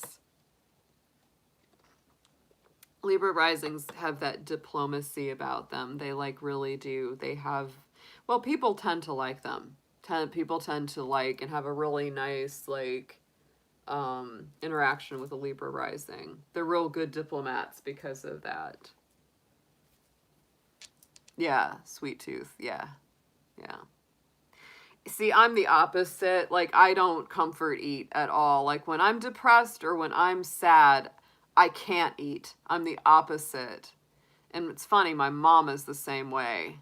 Same darn thing. That's a Capricorn thing. Capricorns are about denial. And inhibition. We're like, we're not gonna let ourselves and have any enjoyment. Yeah. We're real limiting that way. Yeah, when I'm really upset, I have to force myself to eat. It actually makes me feel sick. Like, yeah. I learned a long time ago that I had, like, because I've always struggled with depression, and that's a real typical Capricorn quality as well. I hate to say, it's very common. Capricorn is a kind of naturally melancholy sign. I think I would probably deal with that even if I didn't have it in my genetics. It's a Capricorn quality. We get lonely, we get isolated, we get the blues. Ooh, we get the black blues. We do. We get dark blues. Um, but I learned, you know, a long time ago when I was going through some hard things that I had to make myself eat, and I had to learn to come at it from that practical sense. Like, if you don't eat, you're going to feel worse. So make yourself fix some good food, even if things are going bad or you're feeling down and things feel beyond your control. The one thing you can control, goat, is making sure you eat good food and take good care of your body. So it's like I really had to kind of shift my thinking on that so that I wasn't just like falling apart in addition to emotionally falling apart. You know, that's a thing. Hey, Kathleen, good to see you in the chat. I'm ready for Tasha. If Tasha is still here, Tasha Bow. Whenever she's ready for her little mini read. Shoulders, yeah, broad shoulders is a typical Cancer trait for Cancer man. Uh-huh. Yeah. Yeah, that's actually really common. I've heard that from Cancer men too. I do have a lot of Pisces influence, Nancy. I am a Sun, Moon, Mercury, Mars, all in Capricorn. So I do have a lot of Capricorn. Finally found something. This means a hot job that I really like. Is it going to happen this time? Wow, Tasha, you really got it going on with the work stuff these days, don't you? That's a thing for you right now. Yeah, I have a lot of Pisces. My Venus sign is in Pisces in my first house.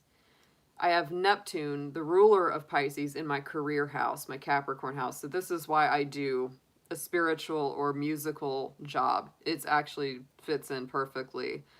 And 3 of my Capricorn planets are in my Pisces house.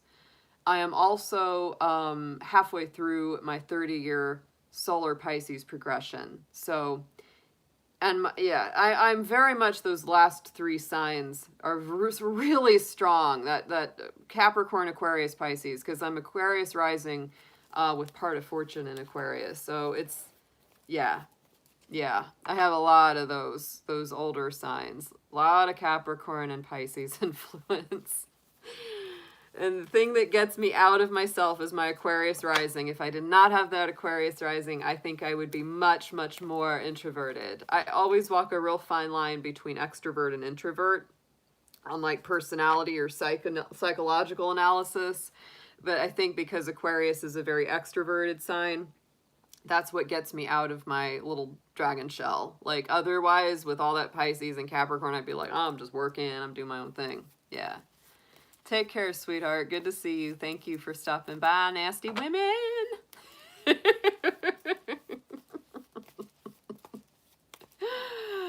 All right, Tasha, let's see what we got for you. Let's see what we've got. I'm excited.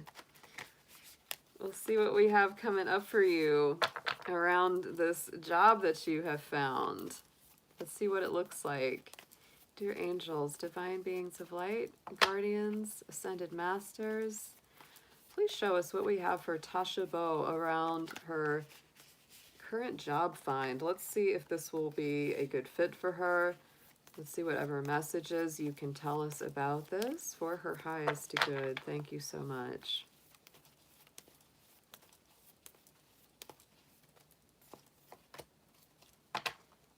Well, look at that. It has potential. Yeah, good potential here. So the way I feel with this card coming through is 2 things. I feel like this could be a very, very good potential fit for you. The other thing that I also feel is if this isn't it, this is leading you in the direction towards where you really are meant to be. Either way, that's very positive. But it does, doesn't it? It's like this card feels like that glimmer of hope on the horizon, right? And things might not be completely revealed just yet. You know, the light's a little bit behind that cloud. So give it a minute. Let the cloud clear so you can see the light. Could be the moon behind that cloud, right? Let's see what we've got coming up in the tarot. Past, present, future, please.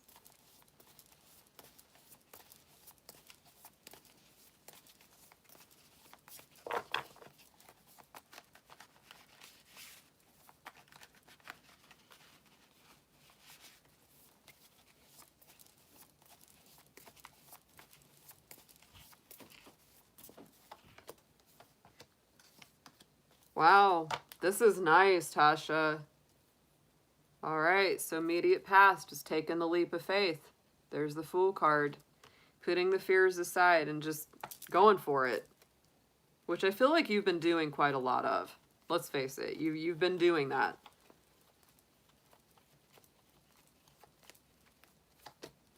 And the Queen of Pentacles, so it definitely is around work and job and stability and making money, right? Building your dreams. You've had to put aside a lot of fears. You've had to work through a lot of fears, right?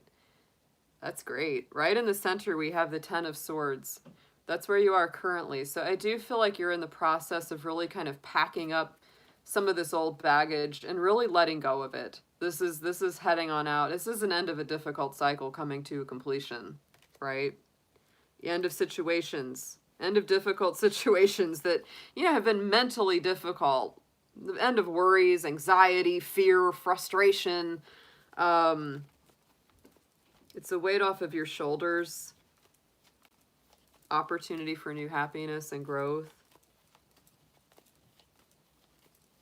Beautiful card.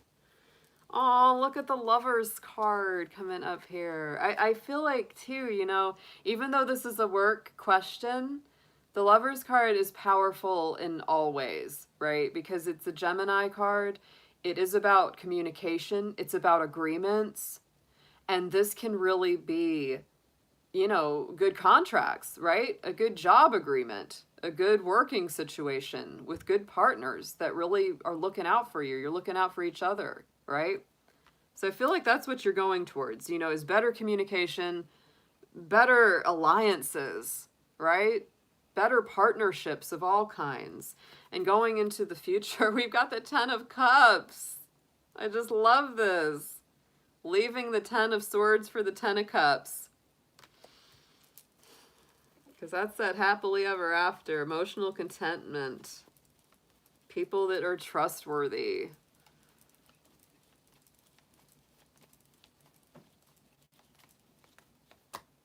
Wow. Tasha, these are great cards. Doesn't get better. Ten of Cups and the Star. That's like wishes, hopes fulfilled, light at the end of the tunnel. That's Aquarius energy. That's like going to the next level. These feel so good. Almost don't even need to pull more, but I will. I'll pull a couple more for you.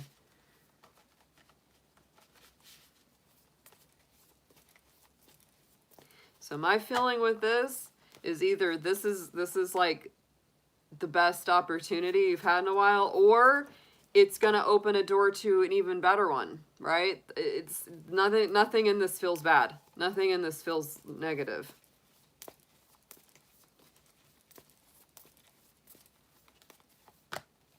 Yeah, suggested approach. Eight of Pentacles. That's so nice. I mean, to me, I always say take every reading with a grain of salt, but when I look at something like that, I'm like, that feels like you getting this job. That feels like you either getting this job, getting an offer, doors opening up for something good. It feels very positive. The Eight of Pentacles is about learning all you can about a subject or what you're going to be working on. You might be learning on the job in this kind of situation. You might be kind of learning and teaching both. But this is definitely, work that you love, skilled work that you love, and being very focused on it.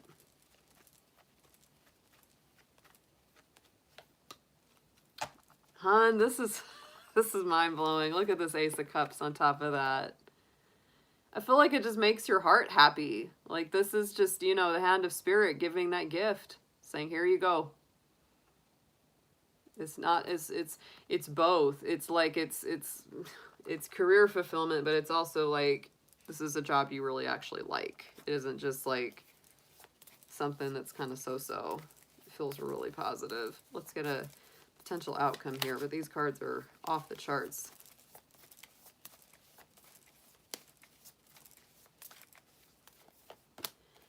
And I've done a lot of reads for you. I've done a lot of these little reads for you around these questions. And like if the cards aren't good, like I will tell you, right? So outcome is the Three of Swords, which is a card of heartbreak. It is a card of disappointment. I don't sugarcoat, right? So to me, I don't feel like a lot of heartbreak in this reading. So when I see something like that come up in a reading like this, I usually feel like, this is that sort of like old sadness that will heal with time. It's time to let go of the past. It's personal growth. It's coming out of these challenges. And you've gone through a lot of that difficulty. You've gone through a lot of that difficulty, guys. I know that. Look at this. Yeah, I mean, that's how that's how it feels, Tasha, with the Ten of Wands. That's the end of a burdensome cycle. You have the Ten of Swords and the Ten of Wands, which are both cards that talk about the end of difficult times. So I feel like when this is clarifying the Three of Swords, it's like the end of heartbreaks, the end of disappointments, the end of those old burdensome struggles and those things that just made you feel so down and heavy and heartbroken. On the bottom, we have the Moon and we have the Four of Wands. So both of these have a little feeling of home. This one has a big feeling of home. And the Moon has a little bit of it too, because the Moon does rule things like the home, right? So I almost feel like there's a lot of love in this read as well. Got the Lovers, Ace of Cups, Four of Wands. And there's the work aspect, but there's a lot of love in here too. 10 of Cups. It's very nice. It's a really nice read. I feel like there's a lot to celebrate.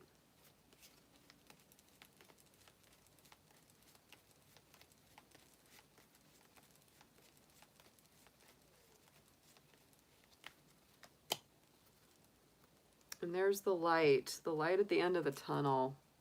It's the affirmation. It's time to reveal your radiant light to the world. Yeah. Don't be afraid. I feel like you really, I mean, this is huge. This is huge turning of corners. I feel like, yeah, I mean, the star to me is the light at the end of the tunnel. If they offer you something, go ahead and take it. Go ahead and take it, because this is very, very nice. Probably one of the nicest reads we've done for you on these work and career questions. Very positive. Love to see it. It's funny how the cards will always change in accordance to what we're asking about. It's like if it's not right, it'll show it. If it is, it'll show it too. Yeah. Yep. And the feeling that I have, it's like even if this isn't the job, right?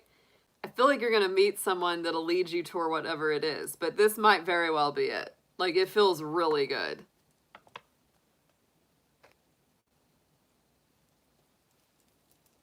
Excellent. Really like to see it. I like to give good news. No, they don't. They really don't. It's amazing how, depending on who you're reading for and what you're reading about, like, how much it will change. Yeah. So let's see. I've got Murray is next, and he's number 3. I do have room, guys, if anybody else wants to get on the list. If not, I will wrap things up with him. So just putting that out there.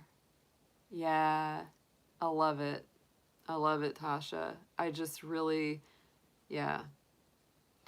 And I'm just, I'm always the kind of reader, I'm just going to tell you straight up what it is, and if it looks good, it looks good. If it feels good, if it doesn't feel so good, or it feels like it's warning you or cautioning you, I'll tell you that too, for sure. I always will.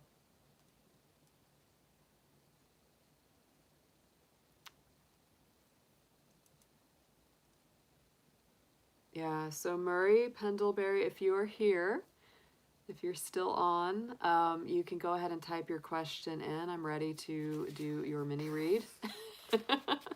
If you're not here, we're going to wait a little bit. We're going to sit here and chat. But if you're not here, I will just bump you to the number 1 slot in the next live stream.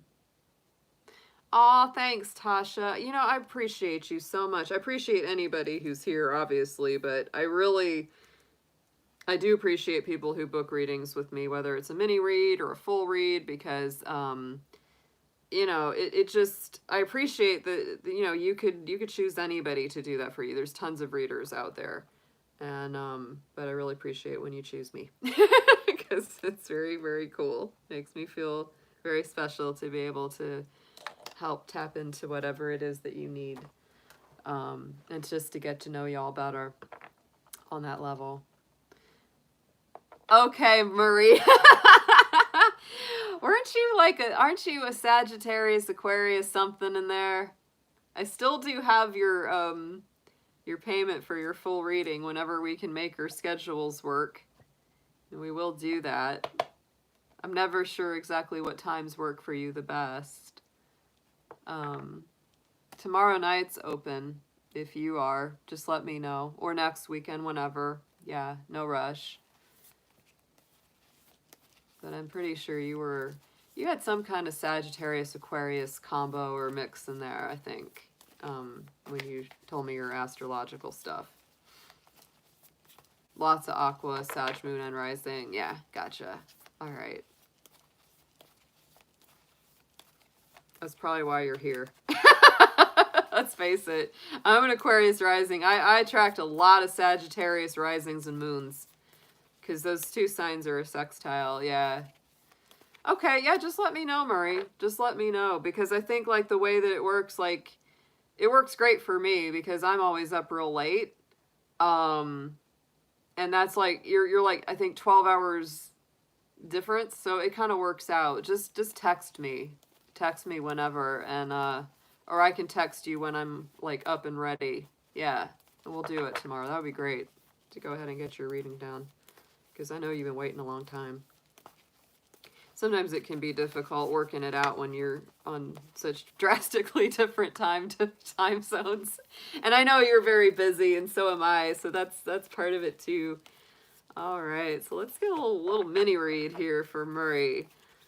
Dear angels, divine beings of light, guardians, ancestors, please let's see whatever it is that you would like him to know.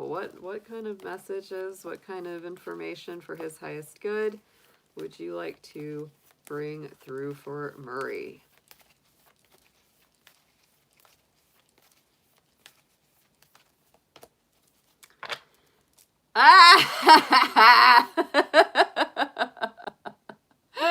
Relaxation. Yeah. You need to relax. Like, I was funny. I was just saying, you work a lot.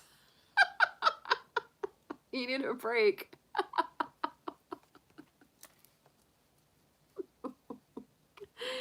That's your key word, is relaxation. And with that big full moon in that card, it makes me think, in another 2 weeks, when we got that full moon going on, it might be a real time. You need to just take it easy. You're working too much. Take some time out just for you. Let's see what we got in the cards, past, present, future.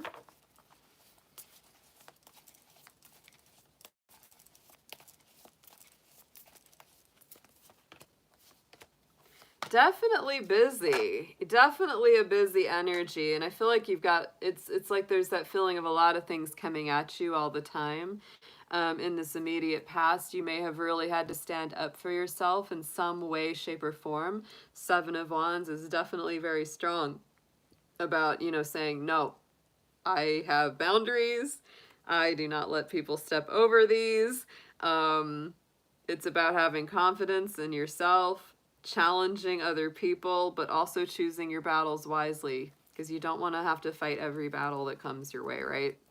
It's very important. Because not every single argument is worth your time and your energy.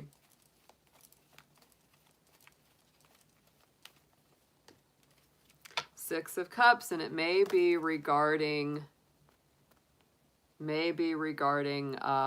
someone or something from your past. Six of Cups is those emotional connections. It can be the inner child work that we have to do. It can also be, romantic relationships from your past, or this could even be you kind of having this emotional struggle about a connection from the past, or having a lot of memories or sentimentality, nostalgia around, kind of maybe what you consider the good old days, or something that you miss being in your life, right? Maybe a feeling like if it's not that kind of feeling, you don't really want it, right? Because the Seven of Wands is like, I know what I want, and what I want is that, like, soft, strong, connected, emotional feeling. Right in the center is the King of Wands, very Aries energy. So I really feel, well, there's a lot of things I feel with this card. This to me is going after what you want, stepping into that leadership position, really being very self-affirming, loving yourself, valuing yourself, not being afraid to take the lead, not being afraid of criticism from others or things like that. Keeping your eyes on the big picture.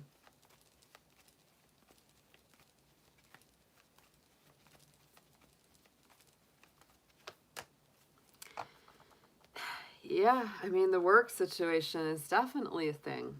Work can be very positive or very negative, depending on how we use it and how it manifests in our life. The Devil card is the Capricorn energy.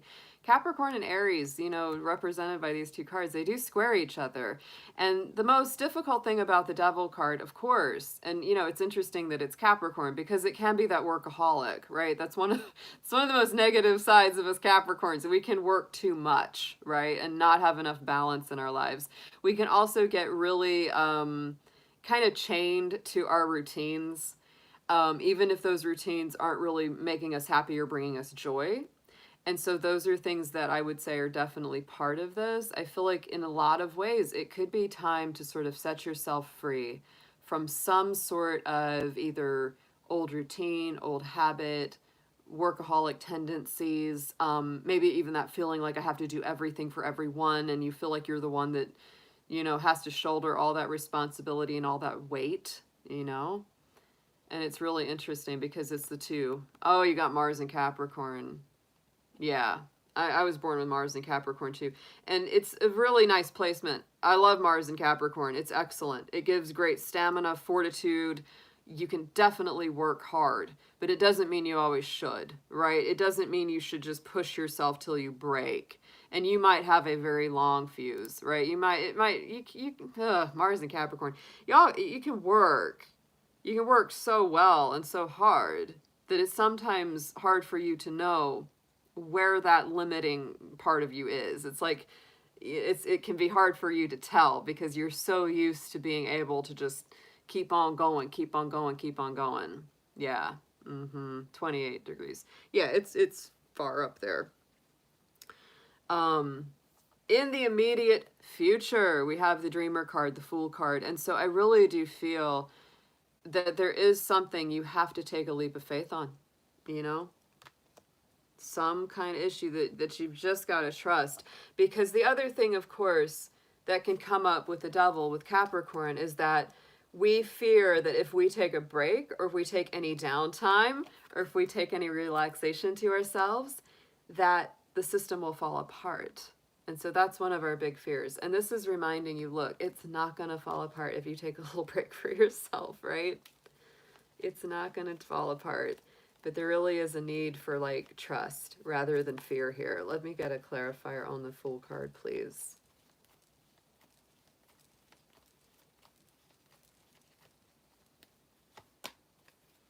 And it is about balance, and it is about bringing more fun back into your daily life. The Two of Pentacles is certainly keeping financial things and, you know, monetary stuff in check.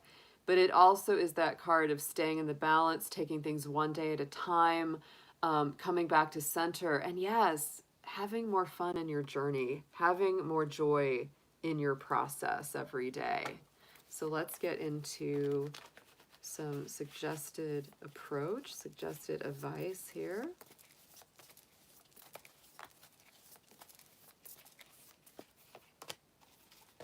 So yeah, we've got our Ace of Swords. To me, that is clarity, seeing through confusion or the end of confusion, getting a better sense of where you want to go, having that good future vision, overcoming difficulties. Yeah, communicating clearly and concisely.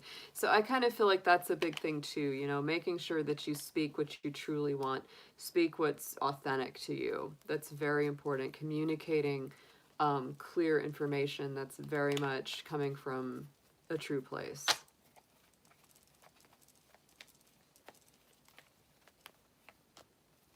Wow, and the King of Swords. And the King of Swords, Marie. Suggested approach. Very strong Aquarius energy here. That's beautiful. So I do feel like it's very important for you to have mental clarity, clearing up any kind of confusion or miscommunications. That's coming through super, super strong. Just cutting through to the heart of the matter. And the King of Swords to me is like the master strategist, making a good new plan for the future. Yeah. Wow. Let's get a let's get a potential outcome on this. Oh, goodness.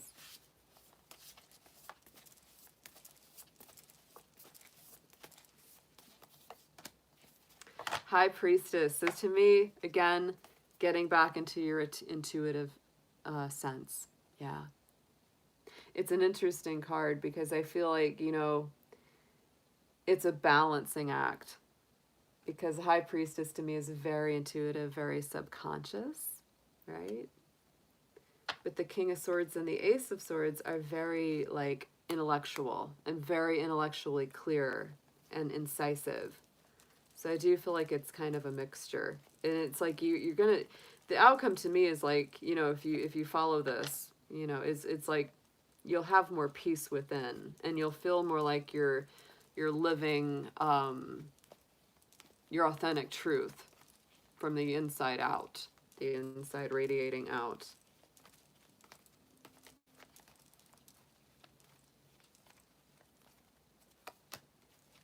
And there it is. There's the balance of the King of Pentacles. Very nice, especially when it comes to things like work. Oh my goodness, because the King of Pentacles, that's Taurus energy. And to me, it's not just working hard, it's being able to enjoy the results of your hard work, right? It's both. And that's where that balance comes from. So if you've been working too hard, it's time to dial it back a minute and start to kind of dig a little deeper on what it is that you want to be doing or how you want to be living. We do have the Wheel of Fortune here on the bottom. That's a good Sagittarius card, moving things forward out of stagnation.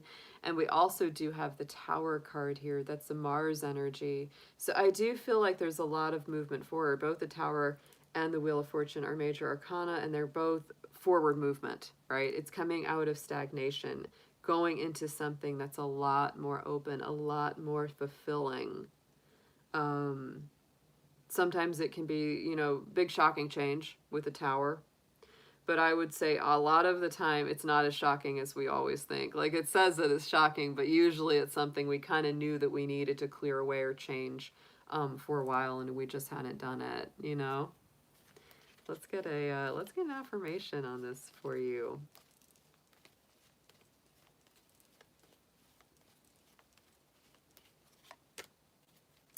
There it is, reflection. And I do feel that, you know, with the Fool, the High Priestess, you know, there's a need for reflective energy here to kind of really do what's right for you. See all aspects of yourself through the reflection of the one who mirrors your hidden self. Very interesting. You know, you have both. You have that High Priestess, which to me is that hidden inner self, right? It's a nice reading. I think the more that you can get a little downtime, though, the easier these answers are going to come to you. And communicate with clarity. Communicate your vision very clearly. Ask for what you want, right? Sedate what you want, what you are very clearly. That's important with this. And there we have it. There we have it. Uh-huh. Yeah, I'm sure. Yeah, those Tower cards don't play. All right, guys. Well, if nobody else is on the list, I think I'm gonna take off because I am a little sleepy, no doubt. I've been working a lot this week, and into the weekend. I sure have.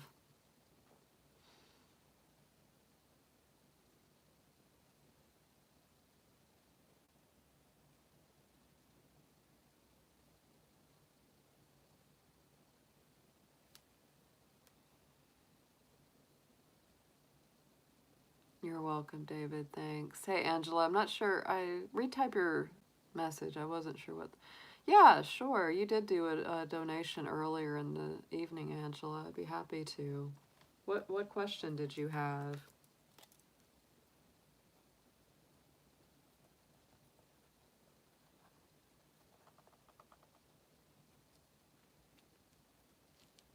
Oh, no, it's fine. I can pull you some cards. What did you want to ask about?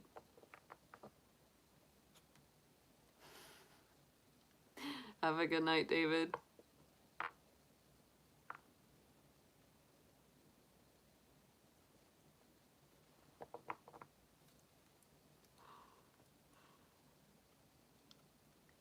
Okay.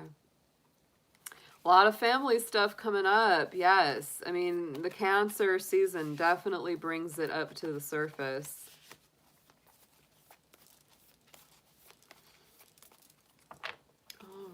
right, dear angels, divine beings of light, guardians, ancestors, ascended masters. Let's see what we have for Angela J. Any messages and things for her highest good that you can bring through for her around her family situation that she's working on. Anything she needs to be aware of.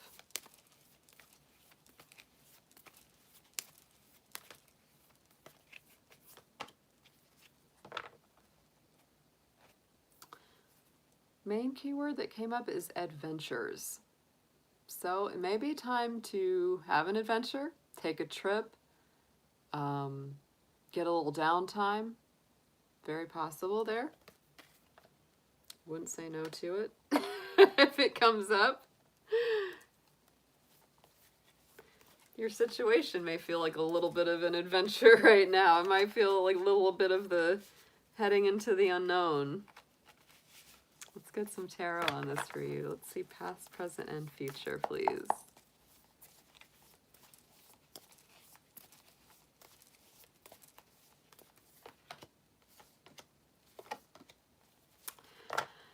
Oh, yeah. So in the immediate past, we have the World card. And the World card is, to me, a lot of completions. Old doors closing, new doors opening. It's usually very positive. It's usually a real positive feeling, like you've really learned a lot of lessons or you've come through some kind of major cycle.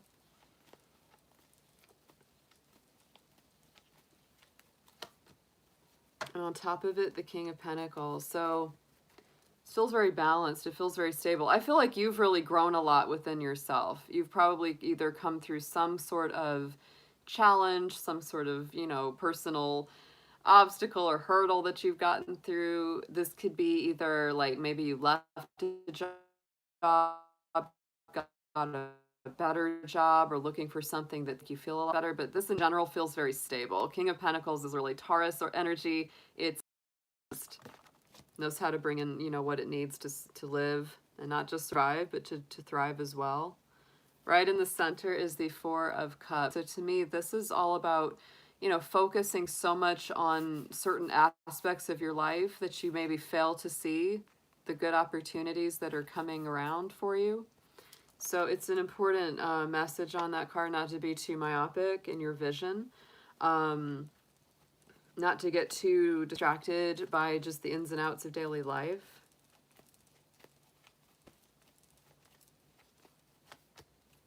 And King of Cups. We got another king coming up on here.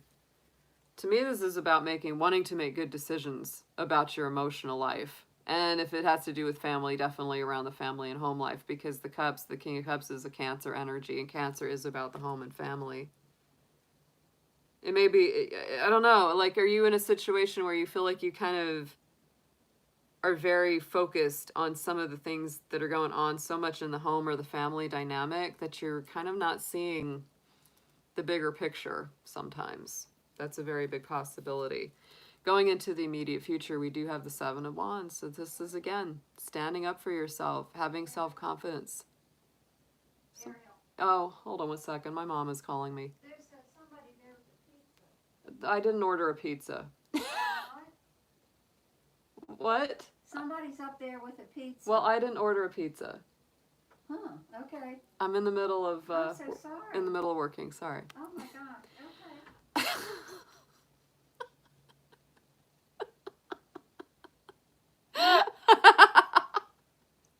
Yeah. Now I got people sending me pizzas I didn't ask for. So, okay, back to this. Seven of Wands is about standing up for yourself, and not every fight is worth having. Not every battle is worth putting your energy into it. But I really am doing good in my life, and family shows up after 20 years. Yeah, and I feel like that's a thing, right? Because you are coming from a place of stability, groundedness, organization, free pizza. Yeah, no, I don't need it, Daisy. I ate some pizza yesterday and it made me feel sick. I can't eat that kind of food much. Yeah, I eat too clean. If I eat something like that, it kind of made me really sick yesterday. Yeah. So yeah, no, Angela, I mean, you're coming from the world and the King of Pentacles, which is really fabulous. I mean, this is like steady work, good foundation. I feel like you've come through a lot of challenges. So going into this immediate future with the Seven of Wands, it may be a time where you really do need to set some boundaries. And you may also be feeling that very strongly.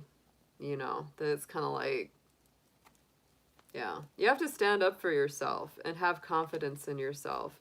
You know, don't be afraid to put those boundaries in place, and don't be afraid to fight for your rights and for your peace of mind. But also, it's like if you feel like people are pulling you into unnecessary drama that you just don't want to engage in and spend your time on, don't do it. Because if it's pulling you away from things that, you know, are making your life good, that's a red flag right there. That's like, boom, yeah.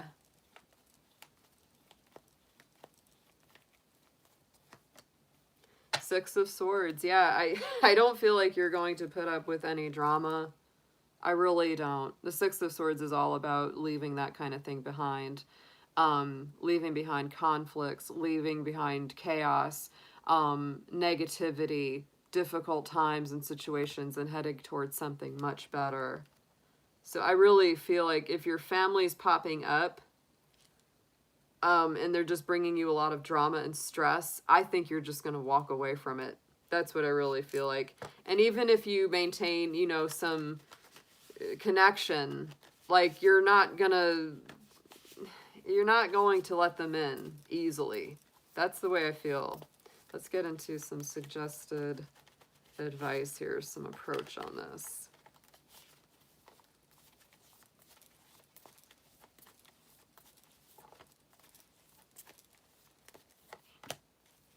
Wow.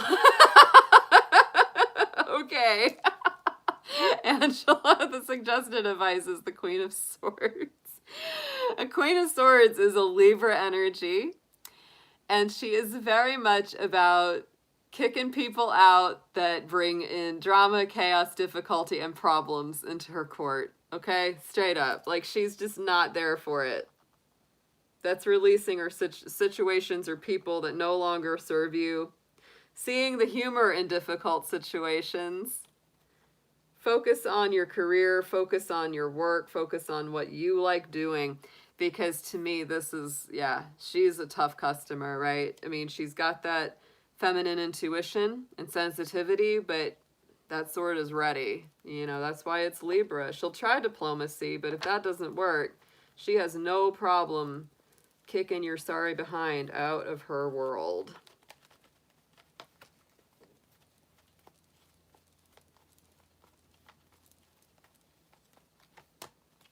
And the Magician, yeah, because I feel like you're very focused on keeping things in a good, positive manifestation place and really keeping your mind nice and clear and focused as well, because the Magician is all about manifesting things out of your own energy, your heart, your drive, your resources.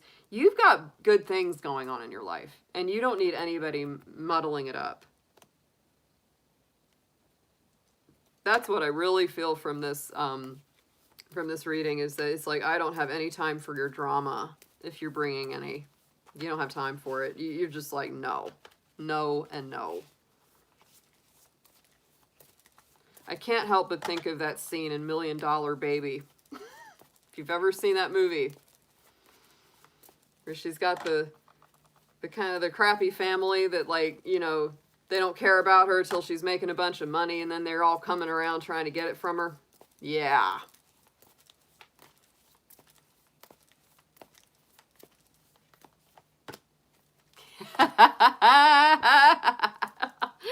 Angela, you just keep doing your thing. You keep doing your thing. Look at that Ace of Pentacles as your outcome. To me, that's just you being on the right path, being grounded, solid, stable, doing what's right for you. I feel like things, if anything, is like, things are going to just continue getting even better for you. But you have to choose to stay on that path, you know?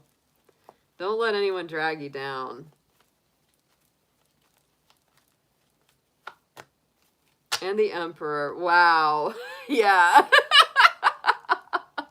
Those are great. Ace of Pentacles and the Emperor card, I really feel like you're going to stand up very strongly for yourself. This is Aries energy. It's like, take no crap. Love yourself. Step into that leadership role. Definitely not afraid to fight for its happiness and its stability, because Aries is definitely not afraid of an argument. But I feel like at the same time, you got to balance it. It's kind of like,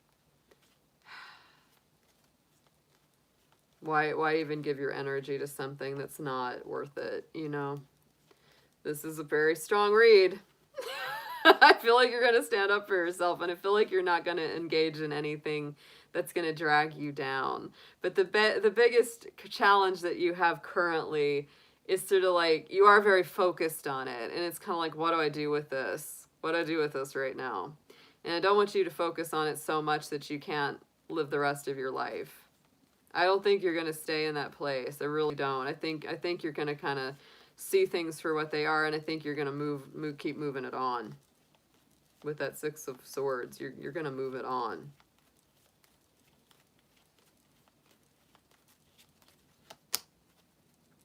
Because you're a free spirit. Look at that. Look at that affirmation on this. Yes. To be a free spirit is to float without walls, fly without judgment, and love without conditions. Yeah. If you think you're so enlightened, hang out with your family for a week. They'll put all that to the test.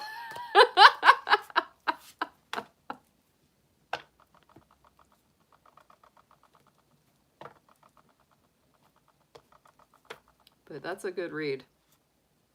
That's a very good read, Angela. I think it's pretty clear. I really don't think you're, if they're bringing in any difficulty, drama, etc., nah, you're not going to play with it.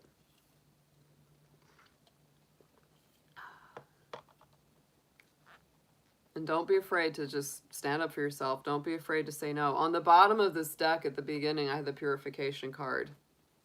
Just putting that out there too.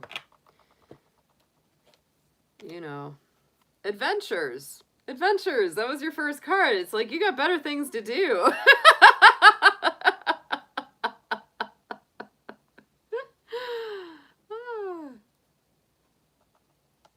All right, guys. Well, I'm going to take off here. I think we're all falling asleep. This has been a kind of tiring week. So I think we're ready for a little bit of a break, a little bit of a rest. So yeah, I will be seeing you again, probably be live streaming back again on a Sunday around about 8:00 p.m. Eastern Time. So I will be seeing you all soon. I hope you have a wonderful evening, and I'll be talking to you then. Take care, everyone.